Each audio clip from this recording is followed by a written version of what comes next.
Assalamu alaikum warahmatullahi wabarakatuh. Dear students, welcome back to Sky classes and welcome again to NEET finishing test series. I am Irshad sir and this time I am going to discuss the remaining portion from class 11th. बेटा मैंने आपको कहा था last lecture में कि अब जो मेरा पोर्शन है, जो 12th का पोर्शन था वो मैंने करना था और 11th का पोर्शन था जो वो हमारे डिपार्टमेंट के बाकी टीचर्स को करना था, लेकिन किसी वजह से वो अवेलेबल नहीं हो सके, इसलिए शायद एक दो दिन बॉटनी का जो फिनिशिंग टेस्ट सीरीज़ था वो रुक गया था। ठीक, चलिए मैं फिर से बेटा अवेलेबल हूँ आपके लिए। ठीक है, और आज बेटा हम स्टार्ट करेंगे 11th का बॉटनी का जो पोर्शन है, that is our morphology and anatomy. पहले बेटा इसका एक हमारे पास मॉर्फोलॉजी और एनाटमी का एक लेक्चर में होगा, आपका डाइवर्सिटी बेटा एक लेक्चर में होगा, और फिजियोलॉजी जो 11th का है जो बहुत ही इंपॉर्टेंट है उसके हमारे पास 2 लेक्चर्स में हम डिस्कस करेंगे बेटा सारे क्वेश्चंस। ठीक, चलिए बेटा जैसे हम आगे चल रहे थे उसी तरह से बेटा हम आगे जाएंगे और हम डिस्कस करेंगे कुछ इंपॉर्टेंट क्वेश्चंस जो आपके नीट के लिए इंपॉर्टेंट है, जिनमें जो कंसेप्ट छुपे हैं वो कंसेप्ट जो है ना आपको इंशाअल्लाह ताला उन्हीं कंसेप्ट के बेसिस पे नीट का पेपर जो है वो बनेगा और नीट में उसी तरह से बेटा पेपर आपको आ सकता है। ठीक, so without wasting your time I will be now starting the first question from the morphology। ठीक है बेटा, पहले मॉर्फोलॉजी का पार्ट चलेगा, उसके बाद डायरेक्टली हम आ जाएंगे एनाटमी पे और उसके बाद एनाटमी हमारा कंटिन्यू रहेगा। ठीक, मॉर्फोलॉजी में बेटा सबसे पहले पार्ट जो बेटा हमें इंपॉर्टेंट है मॉर्फोलॉजी का, ठीक, वो बेटा हम डिस्कस करेंगे। हमारे पास पहला क्वेश्चन जो है that is primary root is short lived in. Primary root जो है ये किन में शॉर्ट लिव्ड होता है। शॉर्ट लिव्ड का मतलब है कि प्राइमरी रूट बनता है लेकिन बनने के बाद ही वो खत्म हो जाता है। ठीक है बेटा, तो हमारे पास जो ऑप्शंस हैं, we have dicot plants, we have monocot plants, we have mustard plant and we have none of these. तो मोनोकॉट्स में जो हमारे पास बेटा ये प्राइमरी रूट होता है ये शॉर्ट लिव्ड होता है। शॉर्ट लिव्ड का मतलब है से फॉर एग्जांपल ये हमारे पास बेटा एक मोनोकॉट प्लांट है, ये बेटा ऊपर से मोनोकॉट प्लांट है, तो सबसे पहले जो नीचे इस तरह से रूट जाएगा इसको बेटा हम प्राइमरी रूट बोलते हैं। लेकिन मोनोकॉट्स में ये प्राइमरी रूट जो है ये शॉर्ट लिव्ड होता है and it is replaced by large number of roots. आपकी टेक्स्ट बुक पे ये लाइन लिखी होगी अगर आप देख रहे हैं। ठीक है बेटा, तो हमारे पास जो ये हमारे पास प्राइमरी रूट है बेटा मोनोकॉट्स में, और मोनोकॉट्स में ये प्राइमरी रूट जो है बेटा ये शॉर्ट लिव्ड होता है, और इस तरह से बहुत सारे छोटे छोटे रूट्स जो है they arise at the base of the stem, जिनको हम बेटा एडवेंटिशियस रूट्स या फाइब्रस रूट्स भी बोलते हैं। ठीक, तो एडवेंटिशियस रूट्स या फाइब्रस रूट्स जो है वो आपको मोनोकॉट्स में दिखेंगे। क्यों? क्योंकि इनमें जो प्राइमरी रूट होता है वो शॉर्ट लिव्ड होता है। ठीक है बेटा, चलिए ये तो हमारा बेटा पहला क्वेश्चन हो गया, इंपॉर्टेंट क्वेश्चन था। चलिए बेटा नेक्स्ट दूसरा क्वेश्चन, which of the following is not the main function of roots. देखिए फंक्शंस ऑफ रूट्स आपके एनसीईआरटी की टेक्स्ट बुक पे दी हुई है, 4 फंक्शंस आपके एनसीईआरटी टेक्स्ट बुक ने दी हुई है। आपको ये ऑप्शंस देखने और इनमें से बताना है कि कौन सी रूट्स की मेन फंक्शन नहीं है। ठीक है बेटा, absorption of water and minerals from the soil, ये तो फंक्शन है बेटा रूट्स की। ठीक, यानी कि रूट्स का काम क्या है, they will absorb water and minerals from the soil. दूसरा जो है they will provide proper anchorage to the plant parts, plant parts को ये अच्छी तरह से बेटा सपोर्ट देंगे। ठीक, और तीसरा क्या है, storage of reserve food material. हमारे पास जो रूट्स है बेटा इनमें रिजर्व फूड भी स्टोर रहता है, ठीक, जो बाद में हमें काम आ जाता है जब प्लांट को फूड की जरूरत पड़ती है। तो ये तीनों फंक्शन जो है these are the functions of the roots. और फोर्थ फंक्शन जो बेटा दी हुई है, providing support to branches of the plant. Roots जो है बेटा ये प्लांट के ब्रांचेस को सपोर्ट डायरेक्टली नहीं देते हैं, समझ में आ रही बात। ये अगर सपोर्ट करेंगे तो प्लांट को बेटा सपोर्ट करेंगे, प्लांट के स्टम को सपोर्ट करेंगे, जो बाद में ब्रांचेस निकली हुई है उनका रूट्स के साथ कोई कनेक्शन नहीं होता है। तो ये वाली बेटा सही ऑप्शन है इसकी। चलिए बेटा next, select the incorrect statement. Incorrect statement जो है बेटा उसको सिलेक्ट करना है। पहला ऑप्शन क्या है, root cap is a thimble like structure. अपनी एनसीईआरटी की टेक्स्ट बुक अगर आपके सामने आप देखेंगे वहां बिल्कुल लिखा है कि रूट केप जो है it is a thimble like structure. Thimble का मतलब ही है बेटा केप लाइक। ठीक है बेटा, थिम्बल का मतलब क्या होता है बेटा, it is cap like structure. ठीक, तो रूट केप जो है इसीलिए इसको रूट केप बोलते हैं because it is a thimble like structure. Root cap जो है it protects tender apex of the root. Say for example बेटा ये हमारे पास रूट हो गया, ठीक है बेटा, ये हमारे पास बेटा रूट हो गया, ये रूट का बेटा एपिकल पोर्शन है और एपिकल पोर्शन में इसको बेटा इस तरह से रूट केप होती है। Let this be the root cap. तो रूट केप जो बेटा हमारे पास है, रूट केप जो बेटा हमारे पास है, इसका फंक्शन क्या होता है, root cap protects the tender apex of the root. जो यहां पे एपिकल पोर्शन बेटा रूट का होता है, इस एपिकल पोर्शन को रूट केप जो है बेटा प्रोटेक्ट करती है, ये इसकी फंक्शन होती है। ठीक है बेटा, तो ये भी सही है। हमने जो इनकरेक्ट वाला है उसको सिलेक्ट करना है। Cells of meristematic region are small. जो मेरिस्टेमेटिक सेल्स होती है, रूट में हमारे पास 3 रीजन्स बेटा होते हैं। We have here meristematic cells, ठीक है बेटा, और इसके बाद जोन ऑफ इलॉन्गेशन बेटा होता है इस तरह से, और उसके बाद हमारे पास यहाँ पे होता है जोन ऑफ मैचुरेशन, ठीक है बेटा, या जिसको हम बोलते हैं रीजन ऑफ मैचुरेशन या रीजन ऑफ डिफरेंशिएशन, ठीक। लेकिन मेरिस्टेमेटिक रीजन में जो सेल्स होती हैं, ये वाली सेल्स, ये सेल्स बेटा क्या होती हैं, ये हमेशा बेटा आप याद रखेंगे, ये सेल्स बेटा क्या होती हैं, cells of meristematic region are small, ये स्मॉल होती हैं, तो इसका मतलब है कि ये ऑप्शन भी हमारे पास सही है। फोर्थ क्या है, cells of meristematic region are thick walled, ठीक है बेटा। मेरिस्टेमेटिक रीजन की जो सेल है, इसके बारे में बेटा एक चीज आप याद रखेंगे, मेरिस्टेमेटिक सेल्स जो होती हैं ये फास्ट डिवाइडिंग सेल्स होती है, कंटिन्यूअसली डिवाइडेड सेल्स होती है, या रिपीटेडली डिवाइडिंग सेल्स होती है। ये सेल्स जो है ना, इनको बेटा रिपीटेड डिविजन्स करने हैं, इन सेल्स को क्या करना है, रिपीटेड डिविजन्स। जो भी सेल डिवीजन करेगा उस सेल में याद रखेंगे आप, उसमें 2 इंपॉर्टेंट कैरेक्टर्स होते हैं। एक कैरेक्टर ये होता है कि इसका जो बेटा सेल वॉल है, इसका जो सेल वॉल है ये थिन होना चाहिए। क्या होना चाहिए, क्योंकि अगर थिक सेल वॉल होगा तो डिवीजन उतनी जल्दी से बेटा नहीं हो जाएगा, इसलिए सेल वॉल जो है वो थिन होना चाहिए, ठीक। और इसी तरह से इसमें प्रोमिनेंट न्यूक्लियस होना चाहिए, इसमें प्रोमिनेंट न्यूक्लियस होना चाहिए, और इसमें बेटा डेंस साइटोप्लाज्म होना चाहिए, डेंस साइटोप्लाज्म होना चाहिए। चलिए बेटा अब देख लीजिए हमारी ऑप्शन क्या बोल रही है, cells of meristematic region are thick walled. Is it possible? No, cells of meristematic region जो है they are not thick walled, instead they are thin walled cells, ठीक है बेटा। तो ये वाला स्टेटमेंट गलत है, हमने इनकरेक्ट को ही सिलेक्ट करना है, तो ये आपका बन गया बेटा इसको करेक्ट ऑप्शन, ठीक है बेटा। चलिए बेटा नेक्स्ट आगे बढ़ लेते हैं। The cells of which region gradually differentiate and mature? अभी मैं आपको बताया रूट के तीनों regions, we have region of meristematic activity, we have region of elongation and we have region of maturation. आपको बताना है कि कौन से रीजन की सेल्स जो है वो डिफरेंशिएट होके मैच्योर बेटा हो जाती है। अभी मैंने आपको इस तरह से बेटा दिखाया था, ठीक है बेटा, ये हमारे पास रूट का स्ट्रक्चर है, ये आपके एनसीईआरटी टेक्स्ट बुक पे बनाया हुआ है। ये हमारे पास है बेटा रीजन ऑफ मेरिस्टेमेटिक एक्टिविटी, ठीक है बेटा, और ये हो गया आपका रीजन ऑफ इलॉन्गेशन, और ये हो गया बेटा आपका रीजन ऑफ मैचुरेशन। समझ में आ रही बात? अब देख लीजिए किस रीजन की सेल्स मैच्योर होती है। सबसे पहले सेल डिवीजन होगा बेटा, इधर होगा मेरिस्टेमेटिक रीजन में, उसके बाद सेल इलॉन्गेशन होगा इलॉन्गेशन रीजन में, और जो इलॉन्गेट सेल हो जाएगी वही सेल बाद में कन्वर्ट हो जाएगी किसमें बेटा, वो डिफरेंशिएट हो जाएगी और वही बनेगी बेटा मैच्योर सेल। तो कौन से रीजन की सेल्स जो है they gradually differentiate and mature, this will be the region of elongation. Elongation region जो है this is the correct answer, ठीक है बेटा। मेरिस्टेमेटिक रीजन की सेल्स जो है बेटा ये डायरेक्टली या ग्रेजुअली मैच्योर नहीं होती है, डिफरेंशिएट नहीं होती, क्योंकि पहले इनको इलॉन्गेशन फेज में जाना पड़ता है, ठीक है बेटा। तो इलॉन्गेशन रीजन जो है करेक्ट आंसर है। चलिए बेटा next, root hairs are formed in, important है, कोई सिंपल ये सारे बेसिक्स के क्वेश्चंस है बेटा। ये बेटा देख लीजिए, ये हमारे पास हो गया आपका मेरिस्टेमेटिक रीजन, ये मेरिस्टेमेटिक रीजन है, इलॉन्गेशन है, ये बेटा मैचुरेशन रीजन है। अब रूट हेयर जो बेटा आपका है, रूट हेयर जो आपका है, आपके रूट हेयर्स बेटा यहां इस वाले रीजन से बन रहे हैं।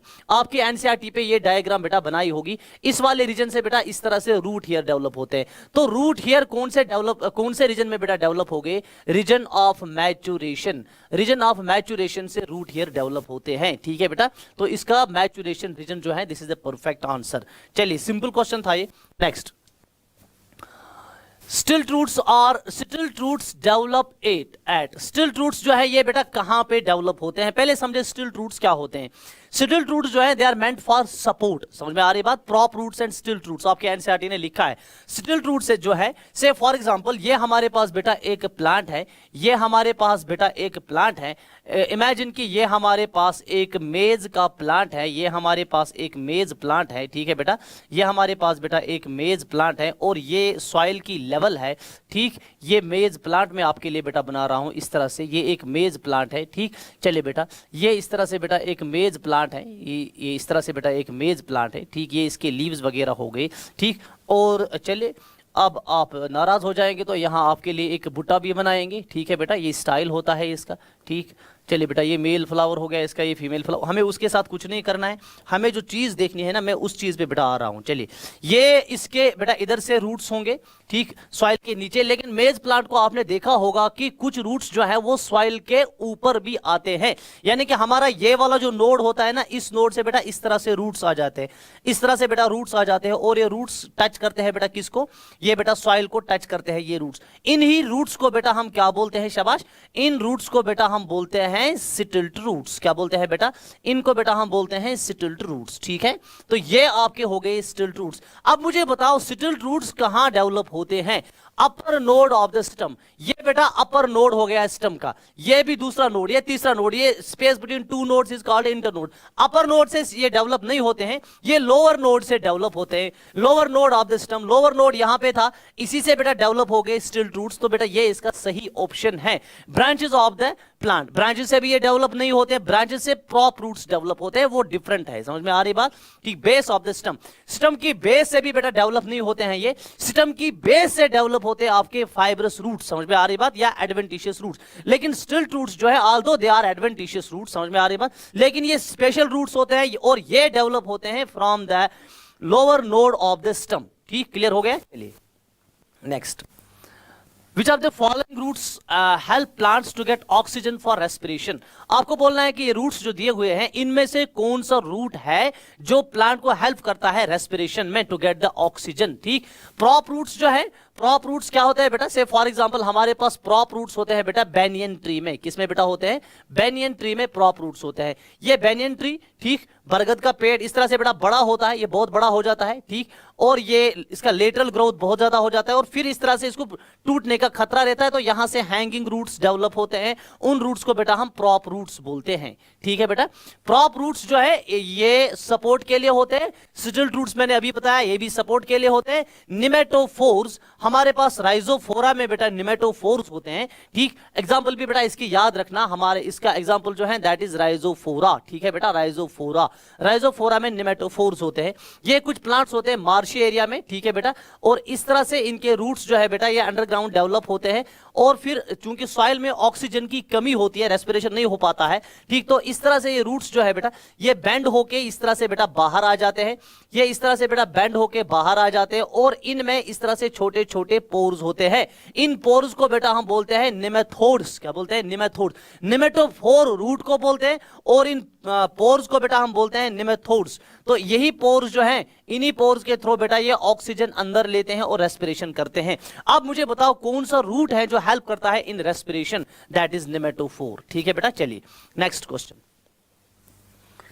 The region of the stem from where leaves are born is called, जहां से स्टम पे लीफ बनेगा उस रीजन को क्या बोलते हैं। ठीक है बेटा, ये पहले मुझे स्टम का आपको दिखाना पड़ेगा स्ट्रक्चर। स्टम का स्ट्रक्चर बेटा आप देखेंगे, ठीक, तो हमारे पास बेटा नोड्स होते हैं और इंटरनोड्स होते हैं बेटा इस तरह से। स्टम पे हमारे पास नोड्स और इंटरनोड्स होते हैं, और हमारे पास लीव्स जो बेटा स्टम पे डेवलप होते हैं, लीव्स हमारे हमेशा डेवलप होते हैं, याद रखना, ये बेटा नोड से डेवलप होते हैं। लीव्स कहां से बेटा डेवलप होते हैं, नोड से डेवलप होते हैं। ठीक, ये लीव्स बेटा हमेशा नोड से ही डेवलप होते हैं। ठीक, और नोड और इंटर नोड के बाद अगर मैं एक और चीज भी आपको दिखाना चाहूं, वो क्या है बेटा, वो ये है कि जहां पे हमारा नोड होता है, नोड के ऊपर इस तरह से बेटा बड्स होते हैं, इस तरह से बड्स होता है। यहां पे एक बड होता है, इस बड को बेटा हम बोलते हैं axillary bud. What is this bud called, इस बड को बेटा बोलते हैं एक्सिलरी बड। क्या बोलते हैं बेटा इसको, एक्सिलरी बड। ठीक है बेटा, ये आपका हो गया एक्सिलरी बड। ठीक, और ये एक्सिलरी बड, और ऊपर बेटा टॉप पे भी एक बड होता है, ऊपर टॉप पे भी बेटा एक बड होता है इस तरह से। ये ऊपर बेटा टॉप पे भी एक बड होता है, और इस बड को बेटा हम क्या बोलेंगे, इस बड को हम बोलते हैं बेटा टर्मिनल बड। ठीक है बेटा, अब देख लीजिए, आपको बताना है कौन से रीजन से लीव्स डेवलप होते हैं, लीव्स कहां से बेटा बॉर्न हो जाते हैं। ठीक, इट इज एक्चुअली BORNE। ठीक है बेटा, बॉर्न। ठीक, एक्सिलरी बड से लीफ नहीं बनता है, एक्सिलरी बड से इस तरह से बेटा ब्रांच डेवलप होती हैं, ये हमेशा याद रखेंगे। नोड से लीफ डेवलप हो जाते हैं, टर्मिनल बड से भी लीफ डेवलप नहीं होता है, नोड से लीफ डेवलप होता है, इंटरनोड से होता है, इंटरनोड से भी लीफ डेवलप नहीं होता है, सिंपल। तो नोड से ही बेटा लीफ डेवलप हो जाते हैं। चलिए next, which of the following is not the function of the stem, stem की कौन इनमें से फंक्शन नहीं है, ये आपको बताना है। यानी कि जो तीन दिए होंगे, तीन ऑप्शंस, वो स्टम की फंक्शंस होंगी और एक स्टम की फंक्शन नहीं होगी। स्टम की फंक्शन कौन नहीं है? Spreading out branches, yes it is the function of the stem. Stem से बेटा इस तरह से निकलेंगे ब्रांचेस, निकलेंगे फ्रॉम एक्सिलरी बड्स, ठीक है बेटा। Absorption of water and mineral, absorption of water and mineral जो है वो रूट से बेटा होता है, ठीक। ये स्टम की फंक्शन नहीं है और यही बेटा सही आंसर है इसका। अब एक मसला होगा कि रूट से तो absorption of water and mineral हो गया, लेकिन फिर वो स्टम के थ्रू ही ऊपर जाएगा ना वाटर एंड मिनरल, उसको बोलेंगे conduction of water and mineral. One is absorption of water and mineral and other is conduction of water and mineral. Absorption of water and mineral जो है वो रूट्स की फंक्शन है और कंडक्शन ऑफ वाटर जो है यानी वाटर को ऊपर लेना है, जिसको बोलते हैं एक्सेंट ऑफ शेप, ठीक है बेटा, एसेंट ऑफ शेप। तो वो फंक्शन स्टम की होगी, लेकिन ये वाली फंक्शन स्टम की नहीं है। तो ये फंक्शन जो है बेटा ये असल में रूट्स की फंक्शन है, absorption of water and minerals, ठीक है। तो यही बेटा इसका सही आंसर है। स्टोरेज ऑफ फूड, यस स्टम बहुत सारे प्लांट्स में, अक्सर बेशतर प्लांट्स में स्टम जो है बेटा दे विल स्टोर फूड, वो बेटा फूड भी स्टोर करते हैं। वेजिटेटिव प्रोपगेशन में भी स्टम का रोल रहता है। तो इसका सही ऑप्शन बेटा ये वाला है। चलिए नेक्स्ट आगे बढ़ लेते हैं बेटा। In which of the following stem, in which of the following stem does not act as organ of perennation? इनमें से आपको बताना है in which of the following stem does not act as organ of perennation. What do you mean by organ of perennation? Organ of perennation means ये ऐसा vegetative propagule है which tide over the unfavorable condition, जो plant को unfavorable condition पास करवाता है और फिर उसको ले जाता है favorable conditions में, ठीक। तो हमारे पास देखिए जिंजर जो है बेटा ये अंडरग्राउंड होता है और इसमें भी स्टम जो है it acts as organ of perennation, इसमें भी स्टम जो है it act as organ of perennation. Turmeric जो है इसमें भी स्टम एक्ट करता है as organ of perennation to tide over the unfavourable condition. इसी तरह से हमारे जमीन कंड जो है बेटा इसमें भी स्टम करता है act as organ of perennation. और बोगेनविलिया जो है इसमें स्टम एक्ट नहीं करता है एज ऑर्गन ऑफ पेरिनेशन, ठीक है बेटा। तो ये इसका हो गया बेटा सही आंसर बोगेनविलिया, क्योंकि बोगेनविलिया जो है it is a desert plant और इसमें स्टम जो है it is modified into thorn. समझ में आ रही बात? और बोगेनविलिया जो है इसमें स्टम जो है वो बिल्कुल भी एक्ट नहीं करता है एज ऑर्गन ऑफ पेरिनेशन। और जिस प्लांट में स्टम करेगा act as organ of perennation उसमें आपको याद रखना है उसमें अंडरग्राउंड स्टम ही यूजुअली होता है, ठीक है बेटा। चलिए आगे बढ़ लेते हैं next. In which of the following plants fleshy and cylindrical stems can perform photosynthesis? आपको बेटा बताना है कि इनमें से कौन सा हमारे पास जो प्लांट है जिसका स्टम जो है बेटा एक फ्लैशी है, सिलेंड्रिकल है और वो फोटोसिंथेसिस करेगा, ठीक है बेटा। देखिए स्टम जो है ये बेटा फ्लैशी भी होगा, ये सिलेंड्रिकल भी होगा, सिलेंड्रिकल भी बेटा होगा, ठीक। और ये करेगा फोटोसिंथेसिस, क्या करेगा? फोटोसिंथेसिस, ठीक है बेटा। और इसके लिए हमारे पास सही ऑप्शन जो है, सही ऑप्शन बेटा दिया हुआ है यूफोर्बिया। क्या है बेटा? यूफोर्बिया, ठीक। यूफोर्बिया में अगर आपकी टेक्स्ट बेटा आप देखेंगे यूफोर्बिया जो है इसमें हमारे पास जो स्टम है ये फ्लैशी होता है, सिलेंड्रिकल होता है और फोटोसिंथेसिस करता है। और इस यूफोर्बिया के साथ साथ आपके एनसीईआरटी टेक्स्ट में एक ऑप्शन बेटा ये भी दिया होगा ओपनशिया। ओपनशिया जो है इसको बेटा हम सिंपली बोलते हैं कैक्टस, क्या बोलते हैं? कैक्टस। और ओपनशिया जो है अगर मैं कैक्टस की बेटा बात करूंगा इसमें भी हमारे पास स्टम जो है बेटा फ्लैशी होता है। इसका स्टम भी क्या होता है बेटा? इसका स्टम भी फ्लैशी होता है और इसका स्टम भी क्या करता है बेटा? फोटोसिंथेसिस करता है, फोटोसिंथेसिस करता है। लेकिन इसका स्टम जो है बेटा ये फ्लैट होता है, क्या होता है? फ्लैटेड स्टम होता है। लेकिन आपको क्या बताना है? सिलेंड्रिकल, ठीक। इन दोनों में सिर्फ एक चीज फर्क है कि इसमें स्टम जो है यूफोर्बिया में सिलेंड्रिकल होता है और जो कैक्टस बेटा आप देखते हैं इसमें हमारे पास जो स्टम है वो फ्लैट होता है। अगर आपने कैक्टस देखा होगा इस तरह से बेटा ये स्टम होता है और इसमें लीव्स जो है बेटा they are modified into spines. इस तरह से बेटा छोटे छोटे स्पाइन्स होते हैं बेटा इस पे, ठीक है बेटा। इस तरह से छोटे छोटे स्पाइन्स और ये सारा जो आपको दिख रहा है ना बिल्कुल फ्लैट स्ट्रक्चर ये स्टम होता है। तो इसमें स्टम जो है फ्लैट होता है इसलिए इसको ओपन शेयर नहीं आएगा। यूफोर्बिया जो है बेटा that is the correct option. चलिए next. Leaves originate from, leaves कहां से बेटा ऑरिजिनेट होते हैं? लीव्स जो है they originate from shoot apical meristem. This is very important, ठीक है बेटा।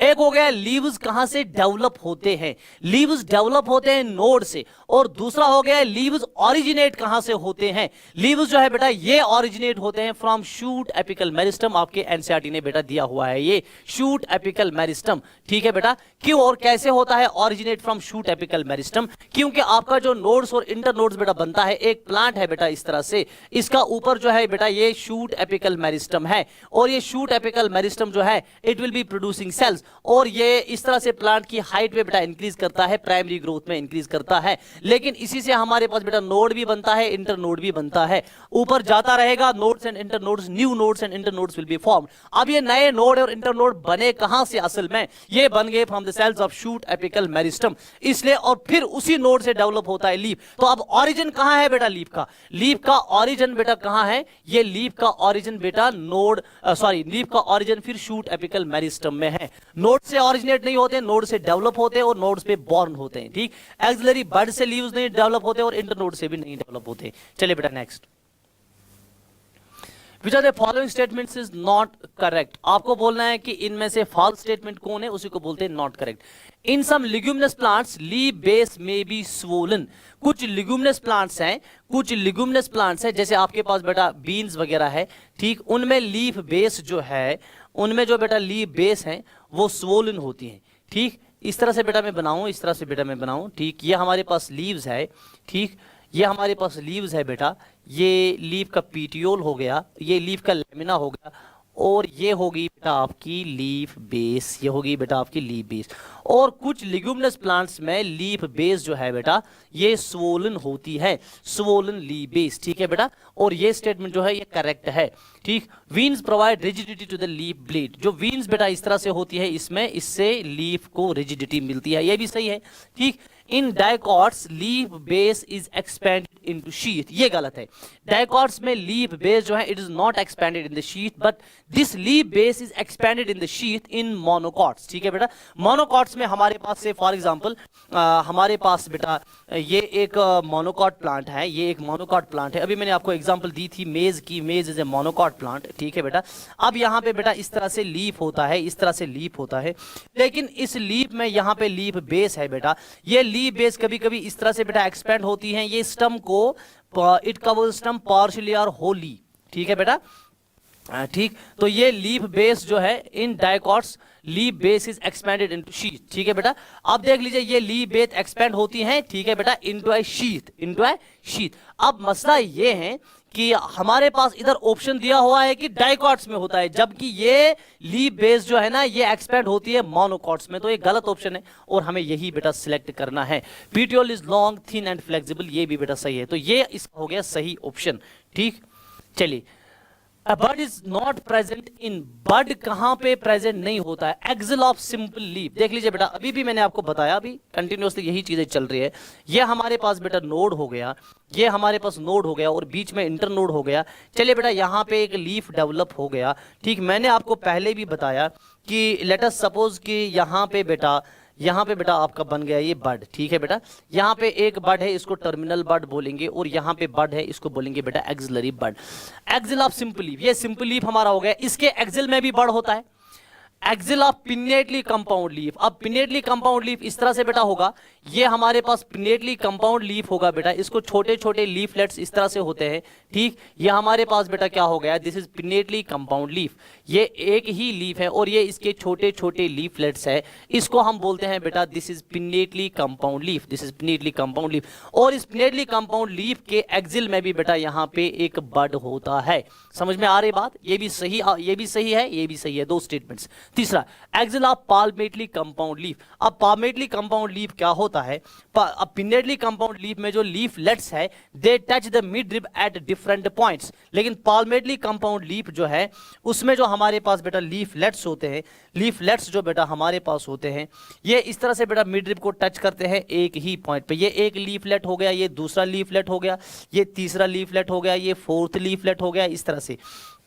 अब देख लीजिए बेटा, इन सबों ने इस तरह से मिड रिब को एक ही पॉइंट पे टच किया एग्जैक्टली, और यहां इसके एक्सिल में भी बेटा बड होता है। समझ में आ रही बात? अब बड कहां प्रेजेंट है? बड सिंपल लीफ के एक्सिल में भी प्रेजेंट है, बड कंपाउंड लीफ के एक्सिल में भी प्रेजेंट है। अगर ये पिनेटली कंपाउंड है तब भी बड प्रेजेंट है, अगर पाल्मेटली कंपाउंड है तब भी बड प्रेजेंट है। ठीक, लेकिन bud is not present in the axil of leaflets of a compound leaf. ठीक है बेटा, अब देख लीजिए, अगर कंपाउंड लीफ है और ये इसके लीफलेट है, यहां पे हर लीफलेट के एक्सिल में इस तरह से बेटा बड नहीं होगा। ठीक है बेटा, यहां बड नहीं, अगर इनके एक्सिल में भी बड होगा तब हम बेटा इनको क्या बोलेंगे, फिर तो ये भी लीव्स बन गए। ठीक, लेकिन ये एक ही बड इसमें है, इसका मतलब है कि ये सारा एक ही लीफ है।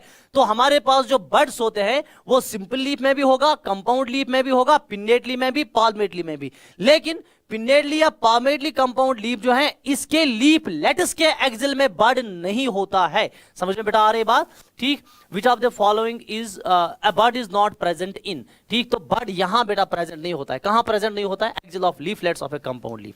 चलिए बेटा next, whorled phyllotaxy is seen in. Whorled phyllotaxy की एग्जांपल बेटा एलिस्टोनिया है। ये एग्जांपल्स आप याद करेंगे। मॉर्फोलॉजी में आपका अक्सर बेशतर अटैक एग्जांपल से बेटा होता है। ठीक, आप घर में बैठेंगे, एक चार्ट बनाएंगे, आपकी पूरी मॉर्फोलॉजी में कुछ 10-12 प्लांट्स ऐसे हैं जिनकी बार बार एग्जांपल्स आई हैं, रिपीटिशन में एग्जांपल्स आई हैं। चाइना रोज बहुत बार आई है, गुलमोहर की एग्जांपल बहुत बार आई है, एस्टिवेशन में अलग आई है, फाइलोटैक्सी में। इसी तरह से आप देखेंगे कि जो ये एग्जांपल्स हैं इनको अलग एक शीट पे ऑलमोस्ट 1 या 2 क्वेश्चन जो मॉर्फोलॉजी से आते हैं उसमें डेफिनेटली एक क्वेश्चन एग्जांपल पे होता है। ठीक, तो मेमोरी बेस्ड है, पूरा मॉर्फोलॉजी आपका बेसिक बॉटनी से मेमोरी बेस्ड है। तो इसको क्या करेंगे बेटा आप काम, इसमें जो आपकी एग्जांपल्स हैं उन एग्जांपल्स को आप बिल्कुल याद करेंगे। ठीक, इसमें कोई कंसेप्ट नहीं है, इसको रट्टा मार लेना है। समझ में आ रही बात? ठीक, और इसको रट्टे के बाद आपको जहन में रखना है कि कौन सी एग्जांपल किस में है। ठीक, कोई कंसेप्चुअल देखो, आपको एग्जांपल याद रखनी है, इसमें कोई मैकेनिज्म नहीं है, इसमें कोई कंसेप्ट नहीं है, बस आपको मेमोराइज करना है बेटा चीजों को। ठीक, चलिए नेक्स्ट। अच्छा, इसका हो गया एलिस्टोनिया। चलिए next, leaves are modified for defence as. देखिए बेटा, लीव्स जो है they are modified for defence as thorns. क्या लीफ मॉडिफाई होता है थॉर्न में? नहीं होता है। तो ये पहले समझे ना, थॉर्न जो है it is the modification of stem. ठीक, it is not the modification of leaf. आपको लगेगा कि थॉर्न जो है, थॉर्न से भी प्लांट्स जो है डिफेंस कर रहे हैं अपने आप को, इट इज नॉट ट्रू। समझ में आ रही बात? तो थॉर्न से डिफेंस नहीं होता है, स्पाइन से बेटा डिफेंस होता है, स्पाइन से। ठीक है बेटा, स्पाइन जो है एक डिफेंस भी होता है, और ये किसकी बेटा मॉडिफिकेशन है? लीफ की मॉडिफिकेशन है।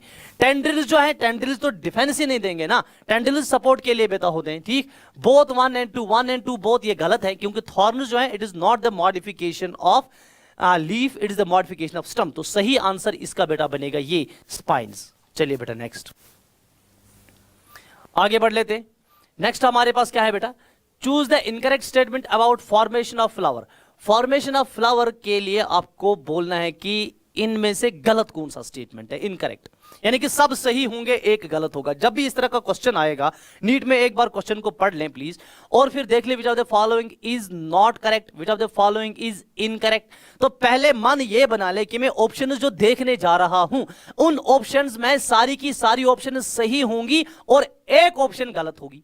आपको आप गलत वाली ऑप्शन को चूज करना है। ये पहले मन बना ले कि मुझे क्या सही ऑप्शन को सिलेक्ट करना है, ये गलत ऑप्शन को सिलेक्ट करना है। ठीक, इस तरह के क्वेश्चन बच्चों को कंफ्यूज कर रहे हैं। ठीक, आपको लग रहा है विच of the following is incorrect, और जो इनकरेक्ट लग रहा है आप बोलता है कि इनकरेक्ट आंसर नहीं हो सकता है। इनकरेक्ट भी है, आपको जब सिलेक्ट ही करना है ना इनकरेक्ट, तो इनकरेक्ट को पहले देखे। ठीक है बेटा, जो करेक्ट आपके 3 है उनको देखे, एक साइड से रखे, वहां इनकरेक्ट आपका अलग हो जाएगा। चलिए बेटा, हमारे पास choose the incorrect statement about formation of flower. Shoot apical meristem changes into floral meristem. आपका जहां पे एनसीईआरटी ने एग्जैक्टली इनफ्लोरेसेंस डिस्कस किया है वहां पे ये स्टेटमेंट आप देखेंगे अपनी एनसीईआरटी पे, और बिल्कुल सही स्टेटमेंट है। जब फ्लावर बनता है सबसे पहले क्या होता है बेटा? एपिकल मेरिस्टम जो है it changes into the floral meristem. Shoot apical meristem जो है it changes into the floral meristem. This is true. समझ में आ रही बात? अच्छा, वाई फ्लावर को बेटा हम डिफाइन कैसे करते हैं? Flower is a modified shoot. Flower is a modified. अब शूट में क्या मॉडिफिकेशन होगी? पहली मॉडिफिकेशन ये होती है कि आपका जो शूट एपिकल मेरिस्टम है that is converted into the floral meristem. ये सही है। दूसरा क्या है बेटा? Internodes do not elongate and axis gets condensed. Internodes elongate नहीं होता। अब समझे, थोड़ा सा मैं बेटा दिखाऊंगा फ्लावर फॉर्मेशन का। चलिए, ये हमारे पास बेटा नोड्स हो गए, ये हमारे पास बेटा नोड्स हो गए, और ये इंटर नोड्स हो गए। ठीक, अब ये हमारे पास मेन स्टेम है, शूट है, इसको मॉडिफाई होके क्या बनाना है? फ्लावर बनाना है। तो जब ये फ्लावर में बेटा कन्वर्ट हो जाएगा तो सबसे पहले क्या बताया? Shoot apical meristem change into floral meristem. ये असल में शूट एपिकल मेरिस्टम है, and now this will be converted into the floral meristem. तो फ्लोरल मेरिस्टम, अभी ये नोड था, इसे लीफ को निकलना था स्टम पे। समझ में आ रही बात? लेकिन अब ये फ्लोरल मेरिस्टम में कन्वर्ट हो गया because of some hormonal change, because of of some structural change. ठीक है बेटा, अब जब ये फ्लोरल मेरिस्टम में चेंज हो गया तो ये नोड जो आपको दिख रहा है ना, यहां से बेटा इस तरह से आपका डेवलप हो जाएगा गाइनोशियम, और यहां से बेटा डेवलप क्या हो जाएगा, शाबाश, एंड्रोशियम। यहां से बेटे क्या डेवलप हो जाएगा, यहां से बेटा पेटल्स डेवलप हो जाएंगे। समझ में आ रही बात? और यहां से बेटा डेवलप क्या हो जाएगा, यहां से बेटा सेपल्स डेवलप हो जाएंगे। समझ में आ रही बात? ठीक। अच्छा, अब जब इतनी मॉडिफिकेशन होगी, पहला स्टेटमेंट कंप्लीट हो गया, shoot apical meristem change into floral meristem, this is true. उसके बाद दूसरा, internodes do not elongate and axis gets condensed. जो इंटरनोड्स बीच में है ना, ये इलोंगेट नहीं होते, ये कंडेंस होते हैं। ठीक, जब ये कंडेंस होते हैं ना, तो हमारे पास ये बेटा जो हमारे पास ऊपर है गाइनोशियम, जहां पे गाइनोशियम है वहीं पे बेटा ये एंड्रोशियम भी आ जाता है, क्योंकि इंटरनोडल डिस्टेंस खत्म हो जाती है, और वहीं पे बेटा इस तरह से पेटल्स भी आपके बन जाते हैं, जिसको हम करोला भी बेटा बोलते हैं, और वहीं पे इस तरह से बेटा सेपल्स भी बन जाते हैं, और इस तरह से बेटा आपका पेडिसल नीचे से बेटा हो गया। समझ में आ रही बात? ठीक, चलिए बेटा, तो ये हमारे पास इस तरह से कन्वर्ट हो गया शूट इनटू द फ्लावर। ठीक, तो ये दूसरा ऑप्शन भी सही है, इंटरनोड्स जो है they do not elongate and the axis get condensed. Floral appendage जो है they are produced in a state of leaves, leaves के बदले फ्लोरल एपेंडेज प्रोड्यूस होते हैं, ये भी मैंने आपको बता दिया। अच्छा, when A shoot tip transforms into flower it forms inflorescence. अगर शूट टिप पे फ्लावर बनेगा तो ये इनफ्लोरेसेंस बनाएगा, ये इनफ्लोरेसेंस नहीं बनाएगा। ठीक, शूट टिप पे जब फ्लावर शूट टिप जब कन्वर्ट हो जाएगा फ्लावर में, ये बनाएगा एक फ्लावर ही जो सॉलिटरी फ्लावर होगा। ठीक है, जो अकेले फ्लावर उधर रहेगा, ग्रुप ऑफ फ्लावर्स नहीं बनेगा एक शूट टिप से। समझ में आ रही बात? ठीक, तो ये वाला ऑप्शन जो है बेटा, ये स्टेटमेंट जो है ये इनकरेक्ट स्टेटमेंट है, और यही हमारा सही ऑप्शन है इसका। चलिए बेटा next, Which of the following is not true about racemose inflorescence? Racemose inflorescence के लिए सही क्या नहीं है? फिर से आपको देखना है कि तीन ऑप्शन सही होंगी। Main axis continue to grow. ठीक है बेटा, देखिए ये हमारे पास एक्सिस है, floral axis, it will continue to grow. Racemose में याद रखें रेस से निकला है, रेस। रेस का मतलब है दौड़ रहा है इंसान। ठीक, दौड़ने का मतलब है कि ये रुकने का नाम नहीं लेगा। तो रेसिमोस इन्फ्लोरेसेंस में एक ट्रिक ये है कि it will continue to grow, ये कभी इसकी ग्रोथ जो है स्टॉप नहीं हो जाएगी। ठीक, तो हम बोलते हैं कि main axis continue to grow, सही है बेटा। ठीक, flowers are born in acropetal order. Flowers जो है they are born in an acropetal order. Acropetal order का मतलब क्या है?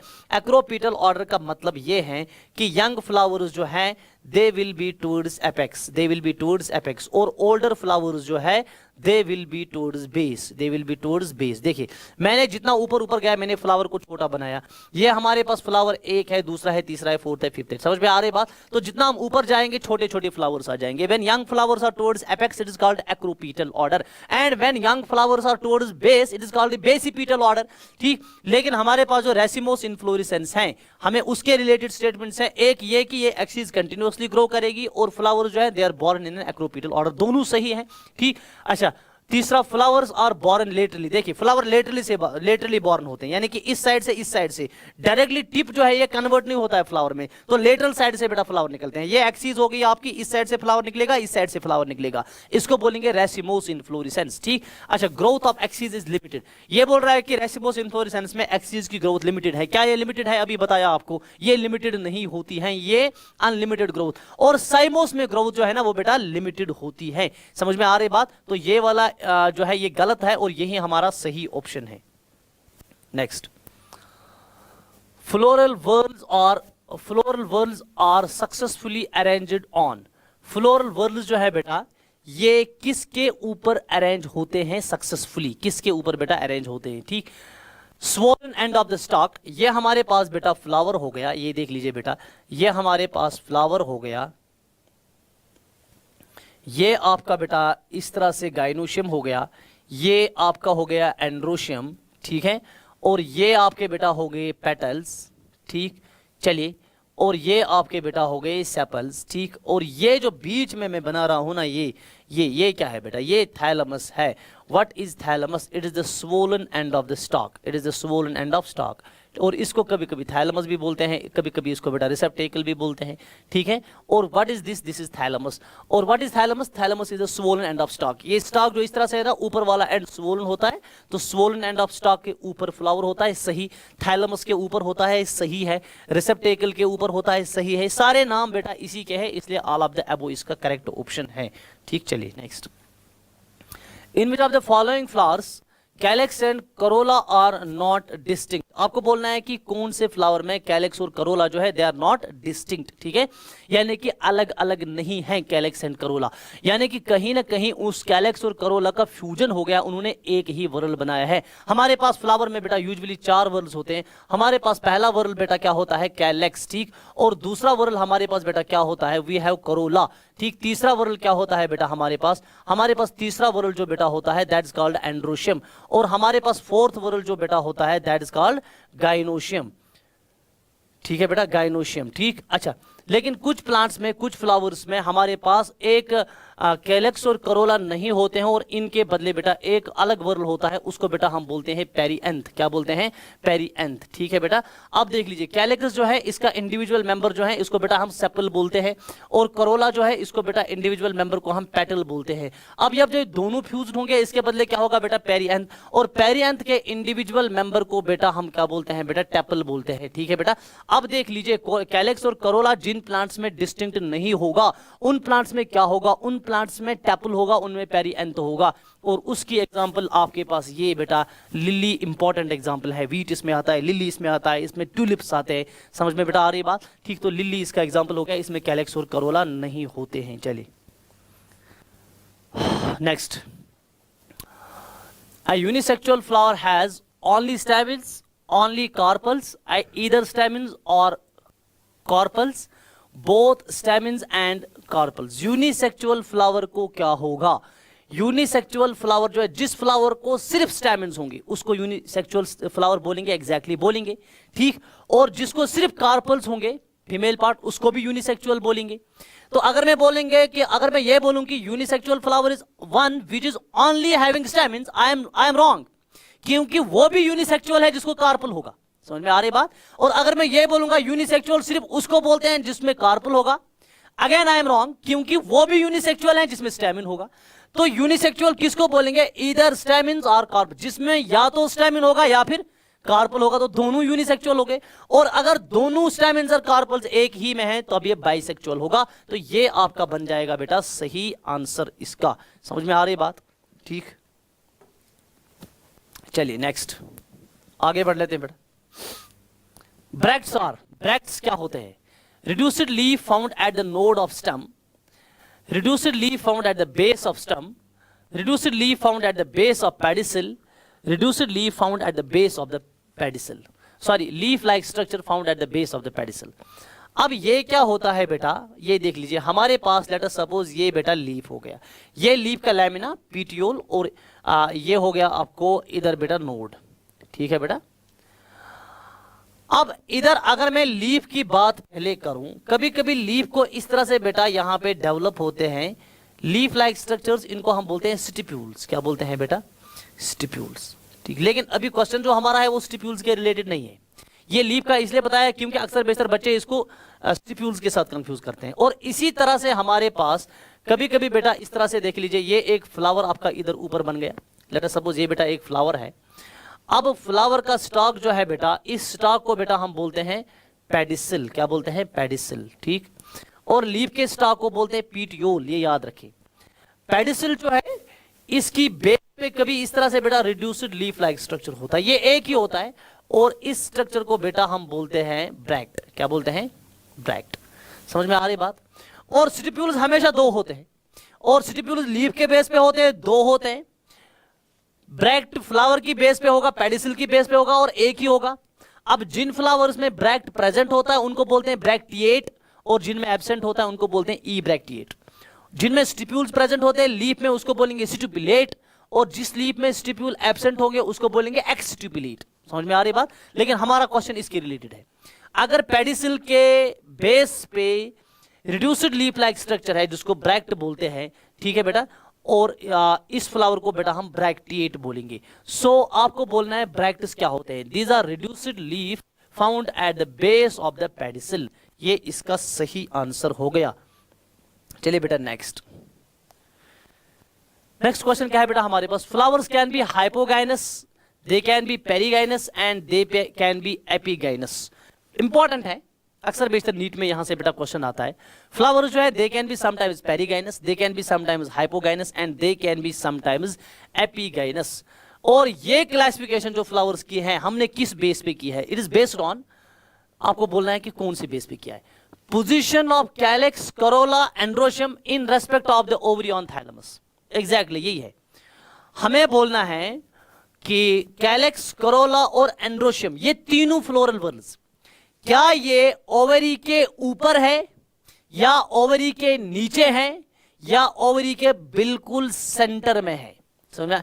इस बेस पे हमारे पास तीन तरह के बेटा फ्लावर्स है, we have epigynous, we have hypogynous and we have perigynous flowers. तो ये बेटा किस बेस पे दिया हुआ ये classification, it is based on position of calyx, corolla and androecium in respect of the ovary on thalamus.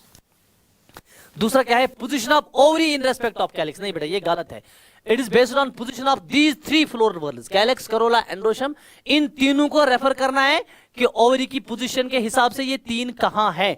ठीक है बेटा, तो उसी को बेटा हम बोलेंगे, तभी हमें फ्लावर्स मिलेंगे एज हाइपोगाइनस, पेरिगाइनस और एपिगाइनस। समझ में आ रही बात? ठीक, तो बाकी सारी ऑप्शन इसमें रॉन्ग है। चलिए बेटा next, half inferior ovary is seen in, half inferior का मतलब क्या है, अगर ओवरी फ्लोरल अपेंडेज के ऊपर है उसको सुपीरियर बोलते हैं, अगर ओवरी बाकी फ्लोरल अपेंडेज के नीचे है उसको इंफीरियर ओवरी बोलेंगे, और अगर ओवरी बाकी फ्लोरल अपेंडेज के बिल्कुल साइज में है, साइड बाय साइड है, उसको बेटा बोलेंगे हाफ इंफीरियर और हाफ सुपीरियर ओवरी। समझ में आ रही बात? अब मसला यह है कि आपको बोलना है कि हाफ इंफीरियर ओवरी बेटा किस में होती है, हाफ इंफीरियर ओवरी आपको रोज में होती है, और हाफ इंफीरियर ओवरी कौन से प्लांट्स में होगी, कौन से फ्लावर्स में होगी, जो पेरिगाइनस फ्लावर होंगे जिनमें ओवरी बिल्कुल अपने साइज पे होगी with respect to other floral appendage. चलिए नेक्स्ट, स्टैमिनोड, स्टैमिनोड बेटा किसको बोलते हैं, सिंपल स्टेराइल स्टैमिन को स्टैमिनोड बोलते हैं। एनसीईआरटी पे बेटा ये लाइन भी दी हुई है, सारे क्वेश्चंस आपके एनसीईआरटी से हैं। Epipetalous condition is seen in, what do you mean by epipetalous condition? देखिए ये मॉर्फोलॉजी ना सारी टर्मिनोलॉजी है, ठीक है बेटा, मॉर्फोलॉजी को बोलते हैं हम टर्मिनोलॉजी, यहाँ पे टर्म्स आपको याद रखनी है, ठीक, एक एक करके आपको टर्म्स पता होनी चाहिए। ठीक, हमारे पास बेटा जो मॉर्फोलॉजी है, ठीक, अच्छा इसमें एक और टर्म है हमारे पास epipetalous. What do you mean by epipetalous? अगर आपका एंड्रोशियम, अगर आपका या अगर आपका स्टैमिन, अगर आपका स्टैमिन जो है बेटा, स्टैमिन अगर ये फ्यूज हुआ है किसके साथ बेटा, पेटल्स के साथ, तो इसको कंडीशन को बेटा हम बोलेंगे एपिपेटलस। क्या बोलेंगे? Epipetalous condition. से फॉर एग्जांपल हमारे पास अगर मैं बेटा इस तरह से एक फ्लावर बेटा बना रहा हूं, अगर मैं इस तरह से बेटा एक फ्लावर बना रहा हूं, ये हमारे पास हो गई गाइनोशियम, ठीक, ये हमारे पास बेटा हो गया, ये हमारे पास एंड्रोशियम हो गया, ठीक, और इसी तरह से मैं दूसरा कलर बेटा इस्तेमाल करूंगा, let this be our petal, ठीक, and these are the sepal, ये बेटा आपका हो गया थैलेमस, ये फ्लावर बन गया इधर। ठीक, अब देख लीजिए इसमें क्या होता है बेटा, इस कंडीशन में क्या होता है, इसमें ये जो हमारे पास ये स्टैमिन जो है ये पेटल के साथ फ्यूज होता है, ये पेटल के ऊपर से बेटा चलता है और पेटल के साथ बेटा इसका फ्यूजन हो जाता है। अगर स्टैमिन का फ्यूजन पेटल के साथ हो गया है तो इसको एपिपेटलस कंडीशन बोलेंगे, ये आपको बेटा ब्रिंजल में मिलेगी। चलिए next, which of the following is an example of monoadelphous condition? monoadelphous condition, monoadelphous, diadelphous, polyadelphous, ये कंडीशन जो है बेटा ये आपको मिलेगा स्टैमिन में। ठीक है बेटा, अगर स्टैमिन्स एक ही बंच में अरेंज हो गए हैं वी कॉल दैट मोनोएडल्फस कंडीशन, अगर दो बंचेस में अरेंज हो गए हैं वी कॉल दैट डाइएडल्फस कंडीशन, और अगर दो से ज्यादा बंचेस में अरेंज हो गए we call that polyadelphous condition. ठीक, हमारे पास मोनोएडल्फस कंडीशन जो है वो किस में बेटा होती है, चाइना रोज में हमारे पास मोनोएडल्फस कंडीशन होती है। दैट मीन स्टैमिन्स जो है बेटा, स्टैमिन्स जो है इस तरह से बेटा एक ही बंच में इस तरह से बेटा अरेंज होते हैं, इसको बोलेंगे मोनोएडल्फस कंडीशन। से फॉर एग्जांपल मैं बेटा एक और पॉइंट इसमें ऐड करूंगा, नीट के लिए बेटा ये भी पूछा जा सकता है, हमारा जो पी प्लांट है इसमें डाइएडल्फस कंडीशन होती है और इसमें बेटा होता है 9+1 अरेंजमेंट। क्या होता है? 9+1 अरेंजमेंट ऑफ स्टैमिन्स, 9+1 अरेंजमेंट ऑफ स्टैमिन्स। अब देख लीजिए इसमें बेटा इस तरह से 9 स्टैमिन्स होते हैं, ये हो गया 1 2 3 4 5 6 7 8 और 9 स्टेमिन्स, इन्होंने एक ही बंच बनाया है। ठीक है बेटा, ये इस तरह से बेटा थैलेमस पे होंगे और यहां से दूसरा एक स्टेमिन बेटा अलग होगा, तो 2 बंचेस बन गए, इसको बोलेंगे 9+1। ये डायडेल्फस कंडीशन होगी। लेकिन मोनोएडेल्फस कंडीशन आपका चाइना रोज में मिलेगा। मैंने पी भी एग्जांपल है, लेकिन पी में डायडेल्फस कंडीशन होती है 9+1। चलिए बेटा next. A cushion-like structure on which ovules are attached is called, इसको बेटा सिंपली बोलते हैं placenta.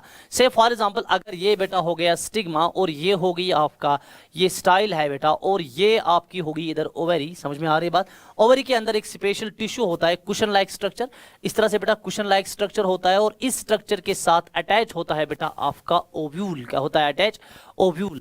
A cushion-like structure on which ovules are attached is called, तो इस स्ट्रक्चर के साथ बेटा इस तरह से ओव्यूल अटैच होता है, इस तरह से बेटा इस स्ट्रक्चर के साथ ये ओव्यूल बेटा इसके साथ अटैच हो गया। समझ में आ रही बात? ठीक, ये बेटा आपका ओव्यूल इसके साथ अटैच हो गया। ठीक, अब ये स्ट्रक्चर जो है ना, इस स्ट्रक्चर को बेटा हम क्या बोलते हैं? इसको बोलेंगे प्लेसेंटा। क्या बोलेंगे बेटा? प्लेसेंटा। तो प्लेसेंटा जो है सही ऑप्शन है। चलिए next. False septum is formed in, बहुत इंपॉर्टेंट पॉइंट है बेटा आपके नीट के लिए। फॉल्स सेप्टम आपका बनेगा पैराइटल प्लेसेंटेशन में। फॉल्स सेप्टम को हम बोलते हैं रेपलम। ठीक, और इसमें पैराइटल प्लेसेंटेशन में ओवरी जो है यूनिलॉक्यूलर होती हैं, एक ही चैम्बर की बनी हुई होती हैं, लेकिन हमें ये ओवरी जो है बेटा ये हमें दिख रही है कि ये बाइलॉक्यूलर है या मल्टीलॉक्यूलर है। ठीक, due to the formation of false septum. Say for example ये जो ओवरी हमारे पास है ये एक ही लॉक्यूल की बनी है, लेकिन इस तरह से बीच में फॉल्स सेप्टम आ गया, और इस फॉल्स सेप्टम को बेटा हम क्या बोलेंगे? इसको बेटा हम रेपलम बोलेंगे। ठीक है, तो अब ये एक चैम्बर ये दूसरा चैम्बर बाइलॉक्यूलर दिख रही है ना ओवरी, तो ये फॉल्स सेप्टम जो है रेपलम जो है ये बनता है कौन से प्लेसेंटेशन में? पैराइटल प्लेसेंटेशन में। Next. Single ovule is found इन, कौन सी प्लेसेंटेशन या कौन सा हमारे पास? देखिए हमारे पास एक प्लेसेंटेशन है, we call that basal placentation. Basal placentation में एक ही ओव्यूल होता है, जैसे सनफ्लावर में हमारे पास है, या इसी तरह से मैरीगोल्ड बेटा हमारे पास है। मैरीगोल्ड जो है ये इसकी एग्जांपल है, इसमें बेसल प्लेसेंटेशन होती है और बेसल प्लेसेंटेशन में एक ही ओव्यूल होता है। इन बाकियों में बहुत सारे ओव्यूल्स होते हैं। चलिए next. Select the incorrect statement. In mango and coconut fruit is known as drupe. This is true. Mango और कोकोनट में फ्रूट को बेटा हम ड्रूप बोलते हैं। ड्रूप किस फ्रूट को बोलते हैं? जिसका एंडोकार्प हार्ड होगा। ठीक, मैंगो की अंदर गुटली देखो बेटा, गुटली के बाहर जो कवर होता है ना एंडोकार्प, वो हार्ड होता है। कोकोनट जो है ना बेटा उसका भी अंदर जो है ना, ठीक देखिए पहले कोकोनट की एक ग्रीनिश लेयर होती है एपिकार्प जिसको बोलते हैं, वो हम यूजुअली देखते नहीं है क्योंकि वो बिल्कुल खत्म होती है जब कोकोनट को हम लाते हैं। उसके बाद म्यूजोकार्प होता है जो फाइब्रस होता है, ये जो जिसको वो हम हटाते हैं। ठीक है बेटा, और उसके बाद अंदर आपको एक शेल निकलेगा, उसको बोलते हैं एंडोकार्प, और उसके अंदर आपको कोकोनट निकलेगा जिसको आप खाते हैं, व्हाइट कर्नल, और उसके अंदर आपको निकलेगा कोकोनट वाटर। समझ में आ रही बात? तो कोकोनट में भी एंडोकार्प हार्ड है, मैंगो में भी एंडोकार्प हार्ड है, इसलिए बेटा इनको बोलते हैं ड्रूप। समझ में आ रही बात? मैंगो में मीजोकार्प एडिबल होता है। एग्जैक्टली हमारे पास जो बेटा मैंगो का फ्रूट होता है, हमारे पास जो इस तरह बेटा मैंगो का फ्रूट होता है, ठीक, मैंगो में बेटा क्या होता है? मैंगो में आपका जो मिलेगा इस तरह से जो मैंगो है बेटा, मैंगो में ये आपका हो गया बेटा एपिकार्प, जिसको हम बेटा छिलका बोलते हैं। ठीक है, इसको यूजुअली फेंक ही देते हैं। ठीक, और इधर बेटा इस तरह से अंदर एक गुटली होती है। ठीक है बेटा, ये अंदर वाली वो गुटली है और ये उस गुटली का बेटा कवर है।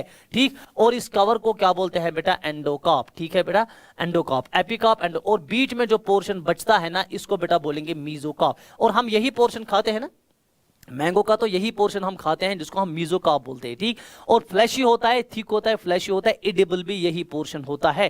ठीक, एक ही चीज लेकिन आपको काम करना है कि मैंगो को खाएं तो घर में बैठ के खाएं, किसी की नजरों से दूर होके खाएं, क्योंकि गाड़ी में बैठ के रास्ते पे चल के मैंगो को खाएंगे तो फिर आपको पता है हालत क्या हो सकती है। ठीक है बेटा, चलिए ये बीच वाला पोर्शन जो हम बेटा खाते हैं, ठीक, in mango mesocarp is edible, ये भी फिर सही है।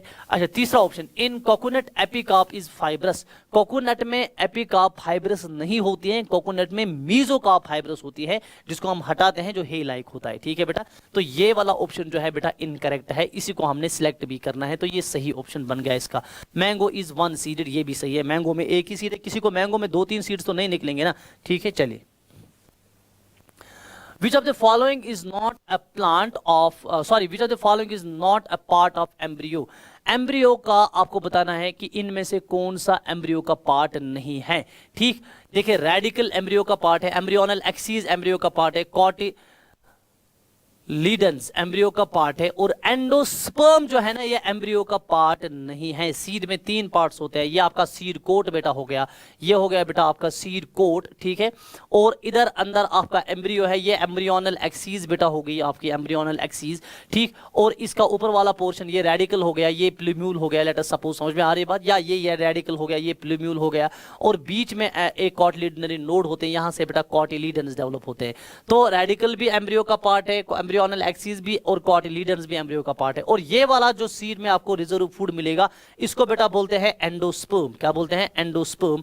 और ये एंडोस्पर्म जो है ये एम्ब्रियो का पार्ट नहीं होता है, ये एक अलग पार्ट होता है, ठीक है।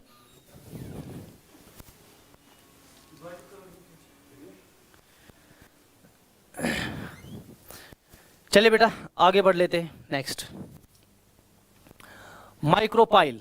माइक्रोपाइल क्या है बेटा? It's a small pore above the hilum. Micropyle जो आपके सीड में बेटा होता है ये एक छोटा सा पोर होता है हाइलम के ऊपर। चूंकि जब ओव्यूल है, ओव्यूल कन्वर्ट होता है सीड में, ओव्यूल में भी आपको माइक्रोपाइलर पोर दिखता है, और वही माइक्रोपाइल सीड में भी बेटा होता है, and it is always above the hilum, ठीक है बेटा। Small pore below the hilum, hilum के नीचे नहीं, हाइलम के ऊपर होता है। Large pore above the hilum, ये लार्ज पोर नहीं होता है, स्मॉल पोर होता है, and large pore below the hilum.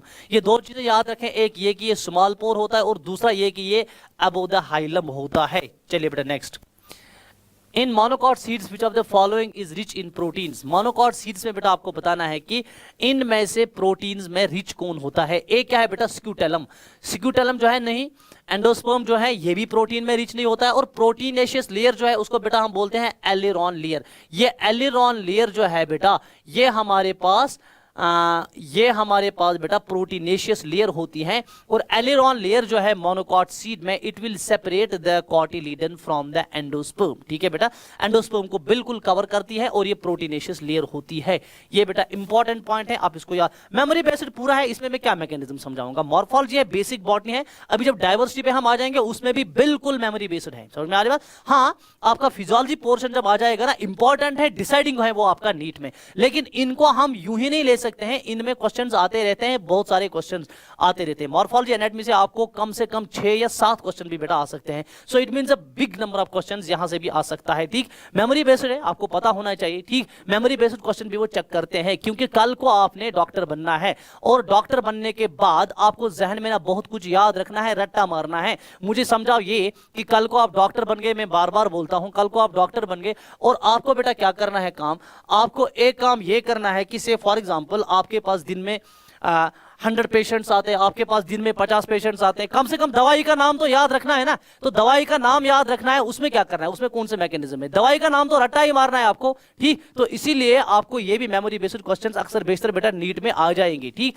तो ये मेमोरी बेस्ड क्वेश्चंस को इजी नहीं लेना है, इनको भी बेटा याद करना है। चलिए नेक्स्ट, इसका एलिरॉन लेयर वाला करेक्ट है। चलिए बेटा next, which of the following is source of medicine. इनमें बेटा आपको बोलना है कि सोर्स ऑफ मेडिसिन कौन है। देखिए ये क्वेश्चन जो है ना मॉर्फोलॉजी से निकला है, और आपकी फ्लावरिंग प्लांट्स की फैमिली जो है ना फेबेसी, सोलनेसी एंड लिलिएसी, उनमें ये बेटा आपका डेटा कलेक्ट करके क्वेश्चन बनाया है। से फॉर एग्जांपल हमारे पास एलॉय है, you know it without even reading कि एलॉय जो है एलोवेरा, ठीक। तो इसका मेडिसिनल यूज होता है, इसको तो आप पिक कर सकते हैं ना, समझ में आ रही बात।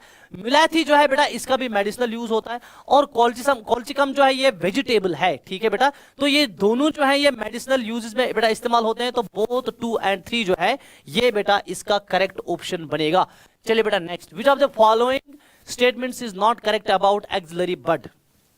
एक्सिलरी बड के रिलेटेड कौन सा स्टेटमेंट जो हमारा है करेक्ट नहीं है। एक्सिलरी बड अभी बार बार मैंने बताया आपको, ठीक। Develops from the cells left behind from shoot apical meristem. Shoot apical meristem से जो सेल्स बेटा पीछे रह जाती है, ठीक, उन्हीं से एक्सिलरी बड बनता है। यहां से आपकी एनाटॉमी बेटा स्टार्ट हो रही है, एनाटॉमी जो है यहीं से आपकी स्टार्ट हो रही है। अभी लास्ट वाला क्वेश्चन जो था वो मॉर्फोलॉजी से था, और यहां से आपका एनाटॉमी वाला पार्ट स्टार्ट हो रहा है, ठीक। बेसिक्स में बेटा दिया हुआ है, ठीक। लेफ्ट बिहाइंड सेल्स जो है बेटा शूट एपिकल मेरिस्टम। जब शूट एपिकल मेरिस्टम ऊपर जाएगा, शूट एपिकल मेरिस्टम बेटा जब ऊपर जाएगा तो कुछ मेरिस्टेमेटिक सेल्स जो है ना इधर ही रहेंगे, बाकी ऊपर जाएगा, और वही मेरिस्टेमेटिक सेल्स जो है they will develop into axillary bud. ये तो करेक्ट ऑप्शन है, ठीक है बेटा। आपको क्या बताना है, incorrect. Present in the axil of leaves, ये एक्सिल लीफ के एक्सिल में होता है, मैंने आपको बताया ये नोड है, इधर से बेटा लीफ हो जाएगा, लीफ के एक्सिल में एक्सिलरी बड है, ठीक। डेवलप्स इन लीफ, क्या एक्सिलरी बड लीफ में डेवलप होता है? नहीं होता है, बार बार बताया, एक्सिलरी बड से इस तरह से बेटा ब्रांच निकलेगी, ठीक, capable of forming a branch और फ्लावर। हाँ ये तो सही है, लेकिन ये गलत है और हमने यही वाला सिलेक्ट करना है, ठीक। ये आपका बेटा हो गया पहला क्वेश्चन फ्रॉम द एनाटमी। चलिए next, which of the following is a primary meristem, इनमें से आपको बेटा बोलना है प्राइमरी मेरिस्टम कौन है। प्राइमरी मेरिस्टम और सेकेंडरी मेरिस्टम प्लांट्स में मेरिस्टमेटिक टिश्यूज दो तरह के होते हैं, we have primary meristematic tissues and we have secondary meristematic tissues. Primary meristematic tissue क्या है बेटा? It helps in primary growth, and secondary meristematic tissue क्या होता है? It helps in secondary growth. समझ में आ रही बात? तो प्लांट्स में दो तरह की ग्रोथ होती है, एक होता है increase in the height of the plant, that is called primary growth, और दूसरा होता है increase in the girth of the plant, that is called secondary growth. और प्राइमरी ग्रोथ जो है उसके लिए रेस्पॉन्सिबल होते हैं प्राइमरी मेरिस्टम। आपको बोलना है कि इनमें से primary meristem which of the following primary meristem कौन कौन है। एपिकल मेरिस्टम, एपिकल मेरिस्टम ऊपर बेटा अभी बता रहे थे, एपिकल मेरिस्टम से इस तरह से प्राइमरी ग्रोथ इंक्रीज हो जाएगी, इंक्रीज इन हाइट हो जाएगा, तो एपिकल मेरिस्टम जो है it is a primary meristem. Intercalary meristem, intercalary meristem में बेटा याद रखें बहुत ही इंपॉर्टेंट है, ये आपके बेटा होते हैं ग्रासेस में। किसमें बेटा होते हैं? ग्रासेस में। ग्रासेस में आप देखिए, अगर हम प्लांट का ऊपर वाला टिप जो है ना बेटा ये काटेंगे, आपके घर में एप्पल प्लांट है, आप स्टम के बीच में उसको काटेंगे, ठीक, तो इस तरह से बीच में उसको काट लिया, तो काटने के बाद ऊपर वाला पोर्शन जो है ना वो ग्रोथ नहीं करता है, इसकी ग्रोथ सस्पेंड हो जाती है, प्लांट खत्म हो जाता है। वाई? इसका प्राइमरी ग्रोथ क्यों नहीं होता है? क्योंकि जो एपिकल मेरिस्टम है which was responsible for the primary growth, उसको हमने कट ही कर दिया है। लेकिन कुछ ऐसे प्लांट्स हैं जिनको आप कितना ही कट करो, ऊपर वाला पार्ट कितना ही कट करो, वो फिर से बेटा ग्रो होते हैं। उसमें एग्जांपल आपके ग्रासेस हैं। देखिए आपके पार्क में, आपके लॉन में इस तरह से घर में जो है ना ग्रासेस लगे हुए हैं, ठीक, we have doob grass, we have lawn grass, जिसको साइनोडॉन बोलते हैं, और उसको हम कंटिन्यूअसली ग्रास कटर से या ब्रश कटर से कंटिन्यूअसली बेटा क्या करते हैं? बेटा कटिंग करते हैं, और वो फिर से रिजेनरेट होता है। वाई? क्योंकि उसके अंदर बीचों बीच इस तरह से बेटा एक मेरिस्टमेटिक टिश्यू होता है, और ये भी प्राइमरी मेरिस्टमेटिक टिश्यू है because it helps in primary growth. इसको बेटा बोलेंगे इंटरकैलरी मेरिस्टम। तो इंटरकैलरी मेरिस्टम जो है ना it is also an example of primary meristem. Lateral meristem जो है इसमें कैम्बियम आ जाएगा, उसे सेकेंडरी ग्रोथ होती है। तो ये बोथ 1 एंड 2 जो है बेटा ये इसका करेक्ट ऑप्शन बनेगा, ठीक, ये इसका बेटा बनेगा आपका करेक्ट ऑप्शन।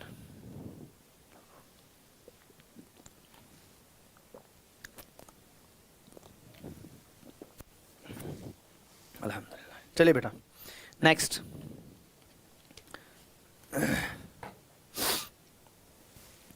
नेक्स्ट क्वेश्चन में बेटा आ जाए, match the columns correctly. In columns को बेटा आपको मैच करना है, ठीक। एपिकल मेरिस्टम जो है, एपिकल मेरिस्टम अभी बताए आपको, एपिकल मेरिस्टम जो है it produce secondary meristem, produce primary permanent, produce primary tissues, occur in grasses, produce woody axes. Apical meristem जो है it will produce primary tissues. ये बेटा क्या बनाएगा? प्राइमरी टिश्यूज बनाएगा। एपिकल मेरिस्टम प्राइमरी टिश्यूज बनाएगा। समझ में आ रही बात? और इंटरकैलरी मेरिस्टम जो है अभी बताए आपको, इट ऑकर इन ग्रासेस, ठीक, इसको ये वाला आ जाएगा, तो इसको इसके साथ मैच करेंगे, इसको इसके साथ मैच करेंगे।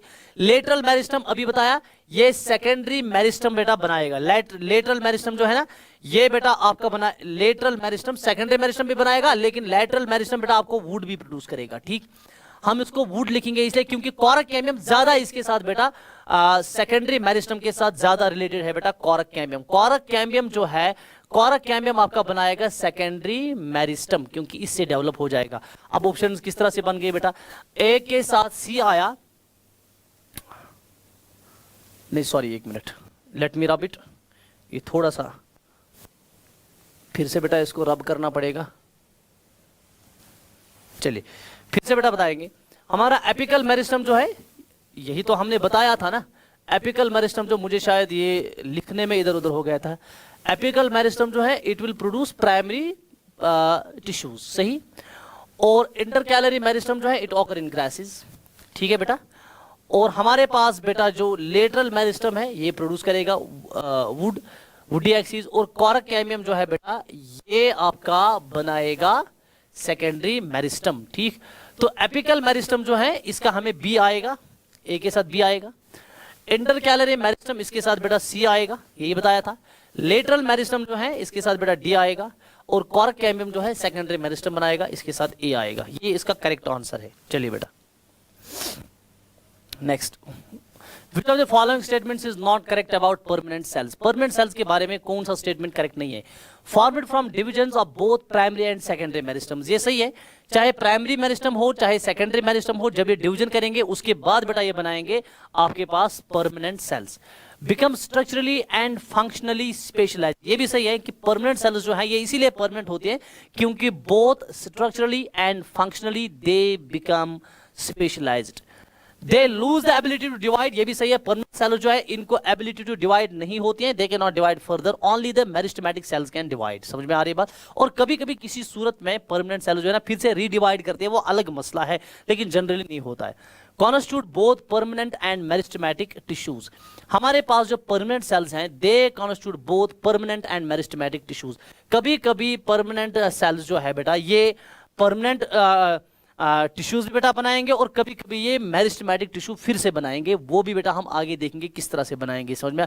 उसमें हमें डिफरेंशिएशन, डी डिफरेंशिएशन, रीडिफरेंशिएशन में हम देखते हैं जब हम पढ़ते हैं कि किस तरह से फिर से कभी कभी परमानेंट टिश्यू जो है ना फिर से कन्वर्ट होता है मेरिस्टेमेटिक टिश्यू में। चलिए बेटा ये इसका सही ऑप्शन है। ठीक, चलिए बेटा next, complex tissues are permanent tissues with similar types of cells, permanent tissues with different types of cells, ये इसका सही ऑप्शन है। देखिए हमारे पास जो परमानेंट टिश्यूज होते हैं ना दो तरह के होते हैं, एक होता है सिंपल परमानेंट टिश्यू, एक होता है बेटा सिंपल परमानेंट टिश्यू, और दूसरा होता है complex permanent tissue. Simple permanent tissue में सारी सेल्स जो है ना बेटा सिमिलर सेल्स होती है। क्या होते हैं बेटा? सिमिलर सेल्स, ये याद रखें। और कॉम्प्लेक्स परमानेंट टिश्यू में हमारे पास बेटा होते हैं डिसिमिलर सेल्स। अब डिफरेंट टाइप्स ऑफ सेल्स होंगे, डिसिमिलर सेल्स, वही तो हो गया इसका। तो कॉम्प्लेक्स टिश्यू में परमानेंट टिश्यूज होते हैं with different types of cells, ये मेरिस्टेमेटिक नहीं होते, तो ये दो ऑप्शन बेटा नहीं आ जाएगा इसमें। चलिए बेटा नेक्स्ट आगे बढ़ लेते हैं।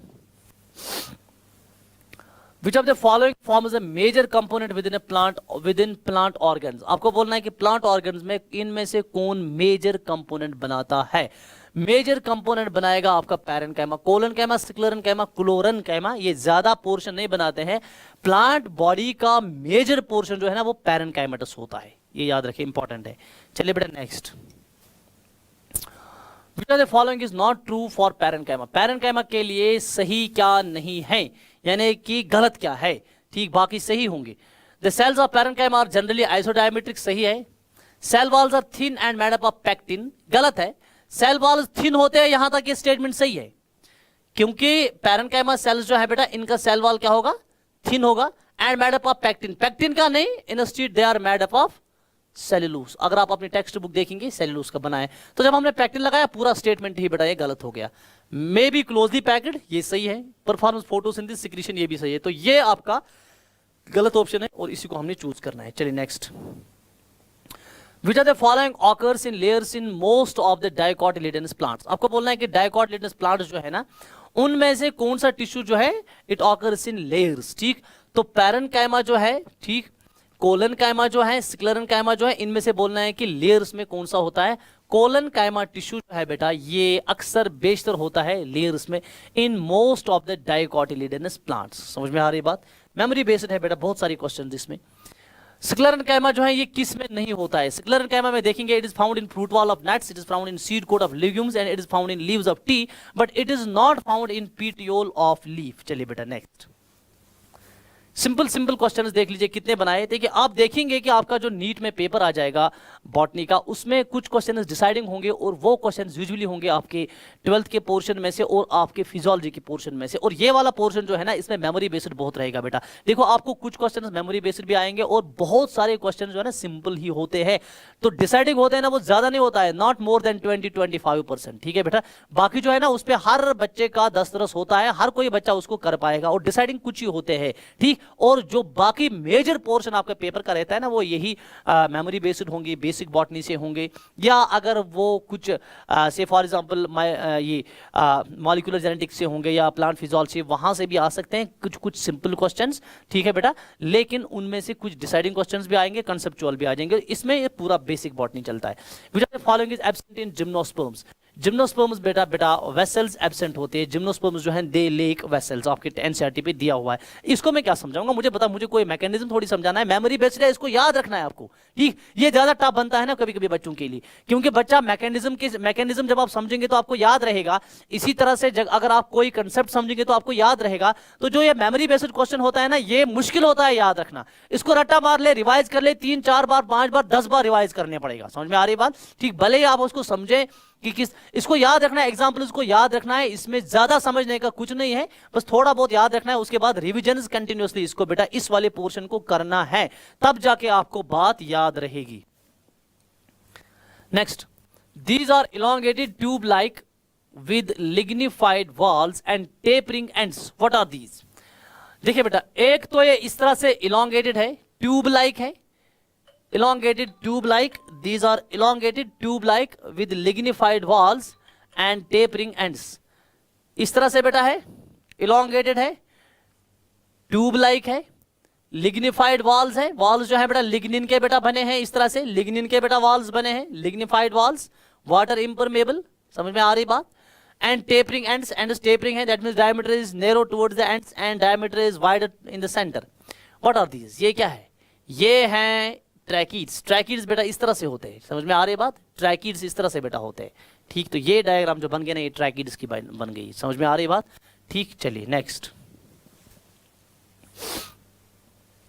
Man transporting element in flowering plants are both tracheids and vessels.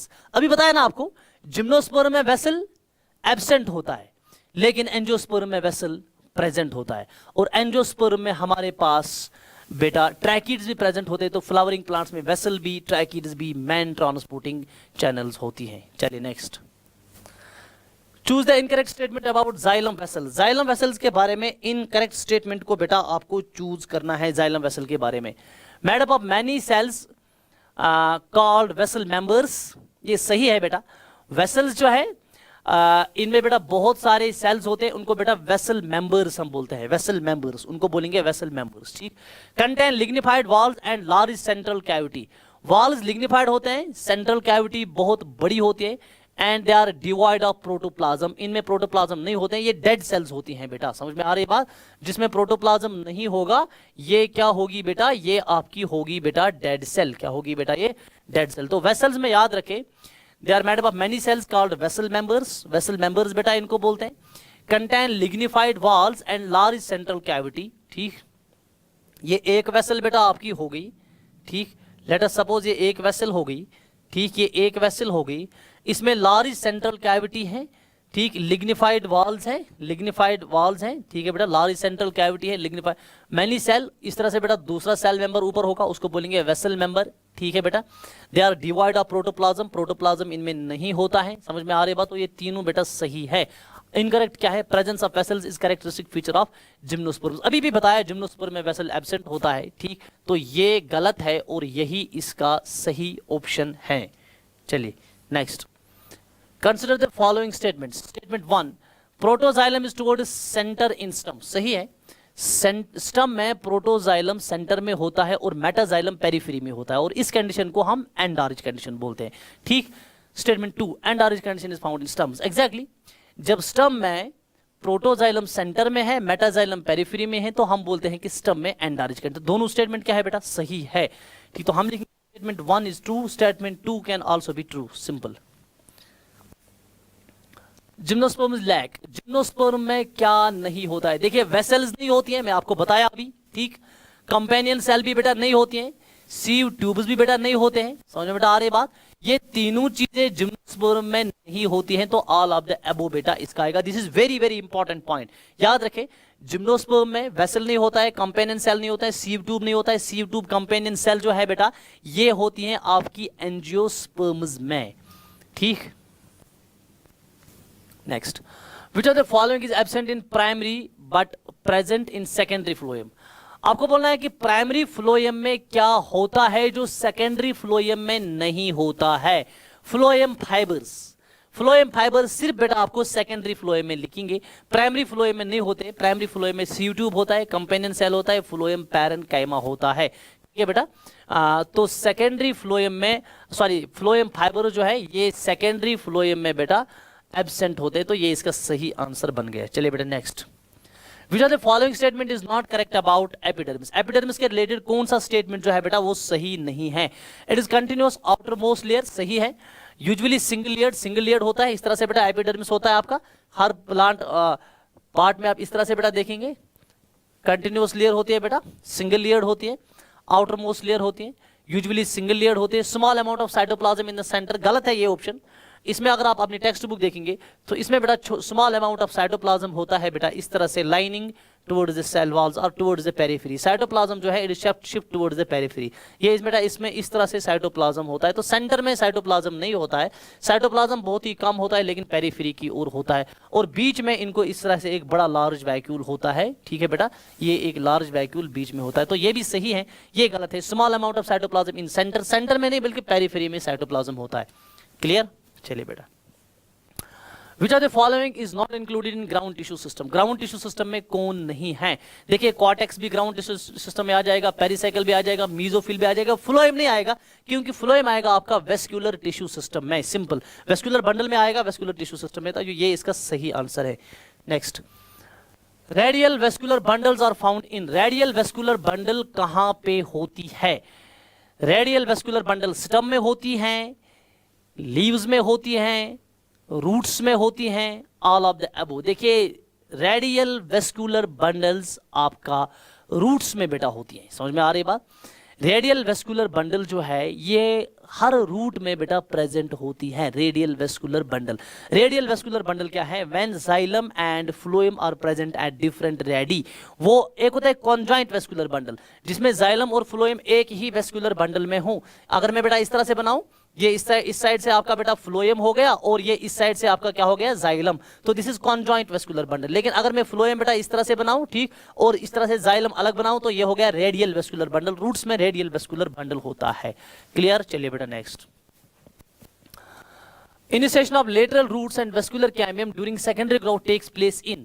Secondary growth के time initiation of lateral roots जो है एंड वेस्कुलर कैम्बियम वो कहां पे बेटा इनिशिएट होते हैं? सेकेंडरी ग्रोथ जब होते हैं ना तो इनिशिएशन ऑफ लेटरल रूट्स और वेस्कुलर कैम्बियम कहां पे बेटा होती है? पेरिसाइकिल। एक होता है डेवलपमेंट ऑफ लेटरल रूट्स, ठीक है बेटा, लेकिन इनिशिएशन जो है ना इनकी दोनों की सेकेंडरी ग्रोथ के दौरान जब लेटरल रूट्स और वेस्कुलर कैम्बियम बनना शुरू हो जाते हैं, ये असल में शुरू कहां से बेटा होते हैं? पेरिसाइकिल से। इंपॉर्टेंट है ये बेटा, ये भी आप याद रखेंगे, very important. Next, polyarch xylem bundles are found in. Polyarch xylem bundle जो है बेटा ये किस में बेटा होती हैं? ठीक है बेटा, ये होती हैं बेटा मोनोकॉट रूट में, मोनोकॉट रूट में होती हैं polyarch xylem bundles. What do you mean by polyarch xylem bundles? Polyarch means more than 6 xylem bundles, more than 6 xylem bundles. जब जाइलम बंडल्स बेटा, ठीक है बेटा, 4 से ज्यादा हूं, 4 से मोर देन 4 या 6 to 8 बेटा हूं, ठीक, यानी कि बहुत सारी जाइलम बंडल्स हों, उसको बेटा बोलेंगे पॉलीआरिच कंडीशन। ये आपको मोनोकॉट रूट में मिलेगा एनाटॉमी में।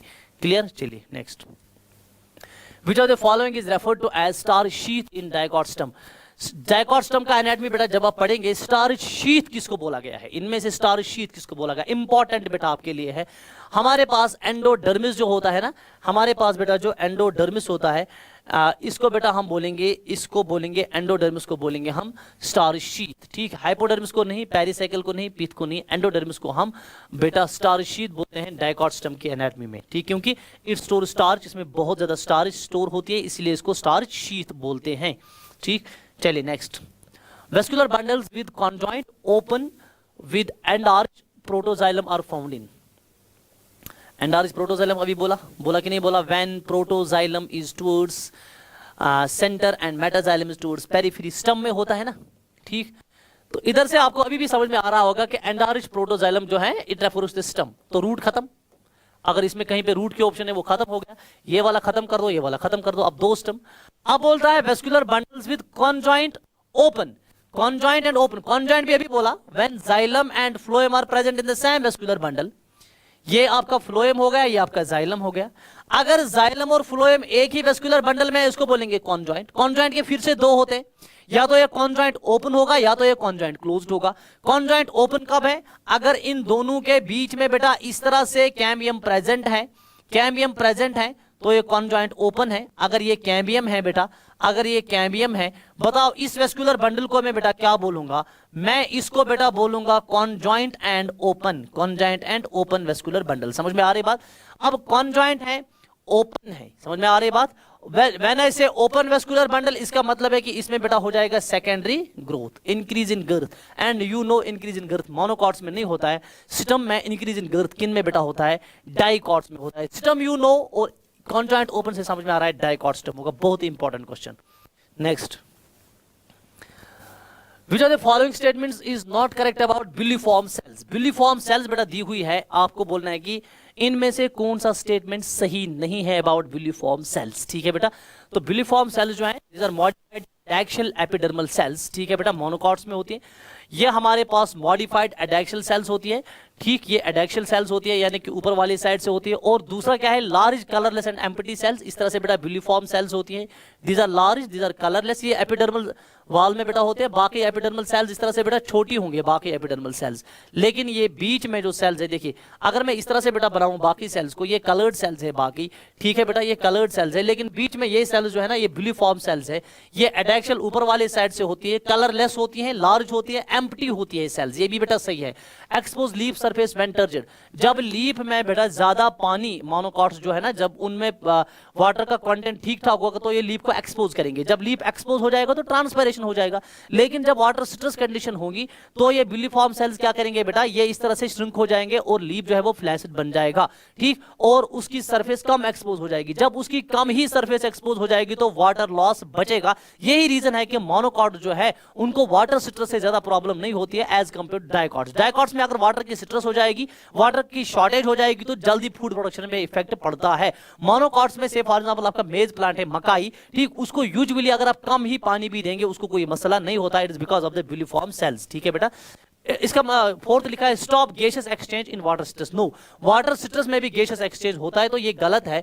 आपको यही वाला बेटा सही करना है, ये इसका सही आंसर है। चलिए बेटा next question 60। In young stem vascular cambium is present in, young stem में बताना है वेस्कुलर कैम्बियम प्रेजेंट होता है इन पैचेस। ये बेटा पैचेस में प्रेजेंट होता है vascular cambium. Intrafascicular cambium, interfascicular cambium, समझ में आ रही बात? तो यंगस्टम में बेटा वेस्कुलर कैम्बियम जो है it is present in patches. ये लेयर में प्रेजेंट नहीं होता है और ये कंप्लीट रिंग में नहीं, ये बाद में बनता है। कंप्लीट रिंग में जब इंट्रा और इंटरफेसिकुलर कैम्बियम मिलेंगे, ठीक, नन ऑफ द अबव भी नहीं है, it is present in patches. चलिए बेटा next, a researcher observes that in a plant cambium is producing large number of xylary elements। एक रिसर्चर बेटा रिसर्च कर रहा है। अब देखिए इंपॉर्टेंट क्वेश्चन है ये आपके नीट के लिए, बहुत इंपॉर्टेंट कंसेप्चुअल है। एक रिसर्चर है, he observes that in a plant cambium is produced large number of xylary elements। Cambium जो है वो बहुत ज्यादा xylary elements बनाता है। ये एक रिसर्चर कंटिन्यूअसली देख रहा है इस प्लांट में। आपको क्या बताना है? In which season is the researcher doing his research. आपको बोलना है कि रिसर्चर कौन से सीजन में अपनी रिसर्च कर रहा है, कौन से स्प्रिंग सीजन में कर रहा है। क्योंकि स्प्रिंग सीजन में आपकी टेक्स्ट बुक ने लिखा है कि इन स्प्रिंग सीजन जाइलम जो है, ठीक, स्प्रिंग सीजन जो है इसमें कैम्बियम जो है it will be producing large number of xylary elements. ठीक, और अगर रिसर्चर को दिख रहा है कि large number of xylary elements produce हो रहा है तो वो डेफिनेटली स्प्रिंग सीजन में ही रिसर्च कर रहा है। चलिए बेटा next, annual ring includes. Annual ring में क्या क्या इंक्लूड है? Spring would produced in 1 year, autumn wood produced in 1 year. ठीक, अच्छा, both spring wood and autumn wood produced during life cycle of A plant. ना ना ना, ठीक, स्प्रिंग वुड और ऑटम वुड दोनों बेटा एनुअल रिंग में इंक्लूड है, लेकिन जब एक साल में बनेंगी। Both spring wood and autumn wood produced in 1 year, ये हो गया आपका एनुअल रिंग। तो एनुअल रिंग में क्या है बेटा? एनुअल रिंग में आपका स्प्रिंग वुड भी इंक्लूडेड है, प्लस आपका ऑटम वुड भी बेटा इंक्लूडेड है। जो एक साल में स्प्रिंग वुड और ऑटम वुड बनेगा, उस पूरी वुड को एक रिंग शेप जो मिलेगी उसको बेटा इस तरह से हमारे पास जो रिंग होगा, तो इसमें अगर हम स्प्रिंग वुड लिखेंगे, इसमें बेटा ऑटम वुड लिखेंगे, तो ये दोनों रिंग्स जो है ना ये एक ही एनुअल रिंग बनाएंगे एक साल में। समझ में आ रही बात? तो both spring wood and autumn wood produced in 1 year. Next, hardwood and sapwood are formed from. Hardwood और सेपवुड यहां से बनता है सेकेंडरी जाइलम से, सिर्फ सेकेंडरी जाइलम से। ठीक, और प्राइमरी जाइलम से नहीं बनता है, both primary and secondary xylem से नहीं बनता है। सेकेंडरी फ्लोएम का कोई मसला ही नहीं है। हार्डवुड एंड सेपवुड जो है बेटा ये एक्सक्लूसिवली बनता है आपका सेकेंडरी जाइलम से। ठीक है बेटा, चलिए। Which of the following is a meristematic layer?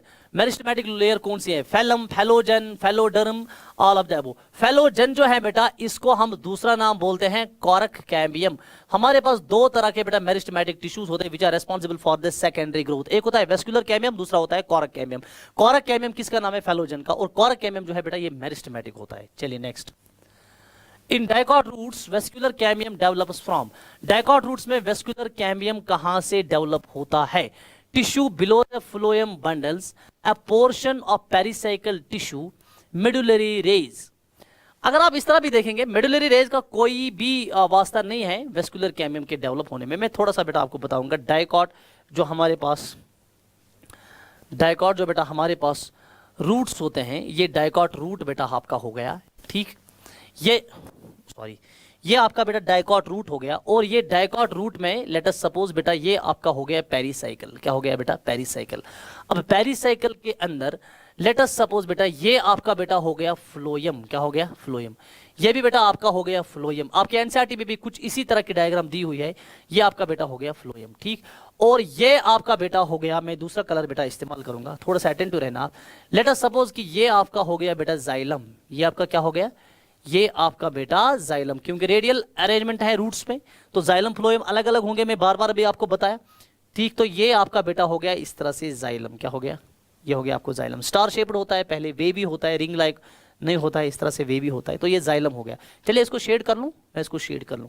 ये पूरा बेटा आपका जाइलम हो गया। क्या हो गया? ये जाइलम हो गया आपका। क्लियर? अब देख लीजिए, ये फ्लोएम, ये जाइलम। अब वेस्कुलर कैम्बियम जो है ना, ये कहां से डेवलप होता है? Dicot tissue below the phloem bundle. ये फ्लोएम बंडल है, इसके नीचे जो टिश्यू है फ्लोएम बंडल के नीचे, यहां पे बेटा डेवलप होता है इस तरह से वेस्कुलर कैम्बियम। ये सही है, समझ में आ रही है बात? तो इस फ्लोएम के नीचे भी इस तरह से वेस्कुलर कैम्बियम डेवलप होगा। इस फ्लोएम के नीचे भी वेस्कुलर कैम्बियम डेवलप होगा। और इस फ्लोएम के नीचे भी बेटा वेस्कुलर कैम्बियम डेवलप होगा। और अ पोर्शन ऑफ पेरिसाइकल टिश्यू, ये पेरिसाइकल है बेटा, पेरिसाइकल टिश्यू के पोर्शन पे भी इस तरह से बेटा डेवलप हो जाएगा आपका vascular cambium. Pericycle tissue, portion of pericycle tissue, इधर से भी बेटा डेवलप हो जाएगा आपका वेस्कुलर कैम्बियम। क्लियर? फिर ये वेस्कुलर कैम्बियम इसके साथ बेटा इस तरह से मिलेगा, इसके साथ बेटा इस तरह से मिलेगा, और ये बनाएगा मेरे बेटे कैम्बियम रिंग। क्या बनाएगा? अब ये कैम्बियम रिंग जो बन गया ना, ये भी हमारे पास सर्कुलर नहीं बन गया, ये भी वेवी बन गया। उसको बेटा बोलेंगे वेस्कुलर कैम्बियम। क्या बोलेंगे? Vascular cambium. ये सर्कुलर नहीं होता है, वेवी होता है। आपकी एनसीईआरटी ने बेटा लिखा हुआ है ये वेवी होता है, और बाद में ये सर्कुलर बन जाता है। तो ये कहां से डेवलप होता है? Tissue below the phloem bundles और अ पोर्शन ऑफ पेरिसाइकल। तो बोथ 1 और 2 बेटा इसका करेक्ट ऑप्शन है। ठीक, चलिए बेटा नेक्स्ट पढ़ लेते हैं। हाँ, इतना ये बेटा था। ठीक, तो आज हमने कंप्लीट कर दिया आपका बेटा मॉर्फोलॉजी और एनाटॉमी। ठीक है बेटा, इंशाल्लाह नेक्स्ट लेक्चर में या तो मैं डाइवर्सिटी खत्म करूंगा, वो 3 चैप्टर्स जो आपके डाइवर्सिटी में आते हैं, आपका लिविंग वर्ल्ड आता है, आपका बायोलॉजिकल क्लासिफिकेशन आता है और प्लांट किंगडम आता है, या फिर मैं देखूंगा कि पहले मैं फिजियोलॉजी ही कंटिन्यू कर दूं। ठीक, I will be looking on this की विद इन 3 लेक्चर्स इंशाल्लाह आपका पूरा जो हमारा बॉटनी का पोर्शन है वो इंशाल्लाह आपका कंप्लीट हो जाएगा। आप बस अपने घर में अच्छी तरह से बेटा प्रिपेयर करें। ठीक, और अच्छी तरह से एनसीईआरटी को फिर से एक रिवीजन दे दे, रिवाइज करें। ठीक, आज के लिए इतना ही। Will see you in next lecture. अल्लाह हाफिज़।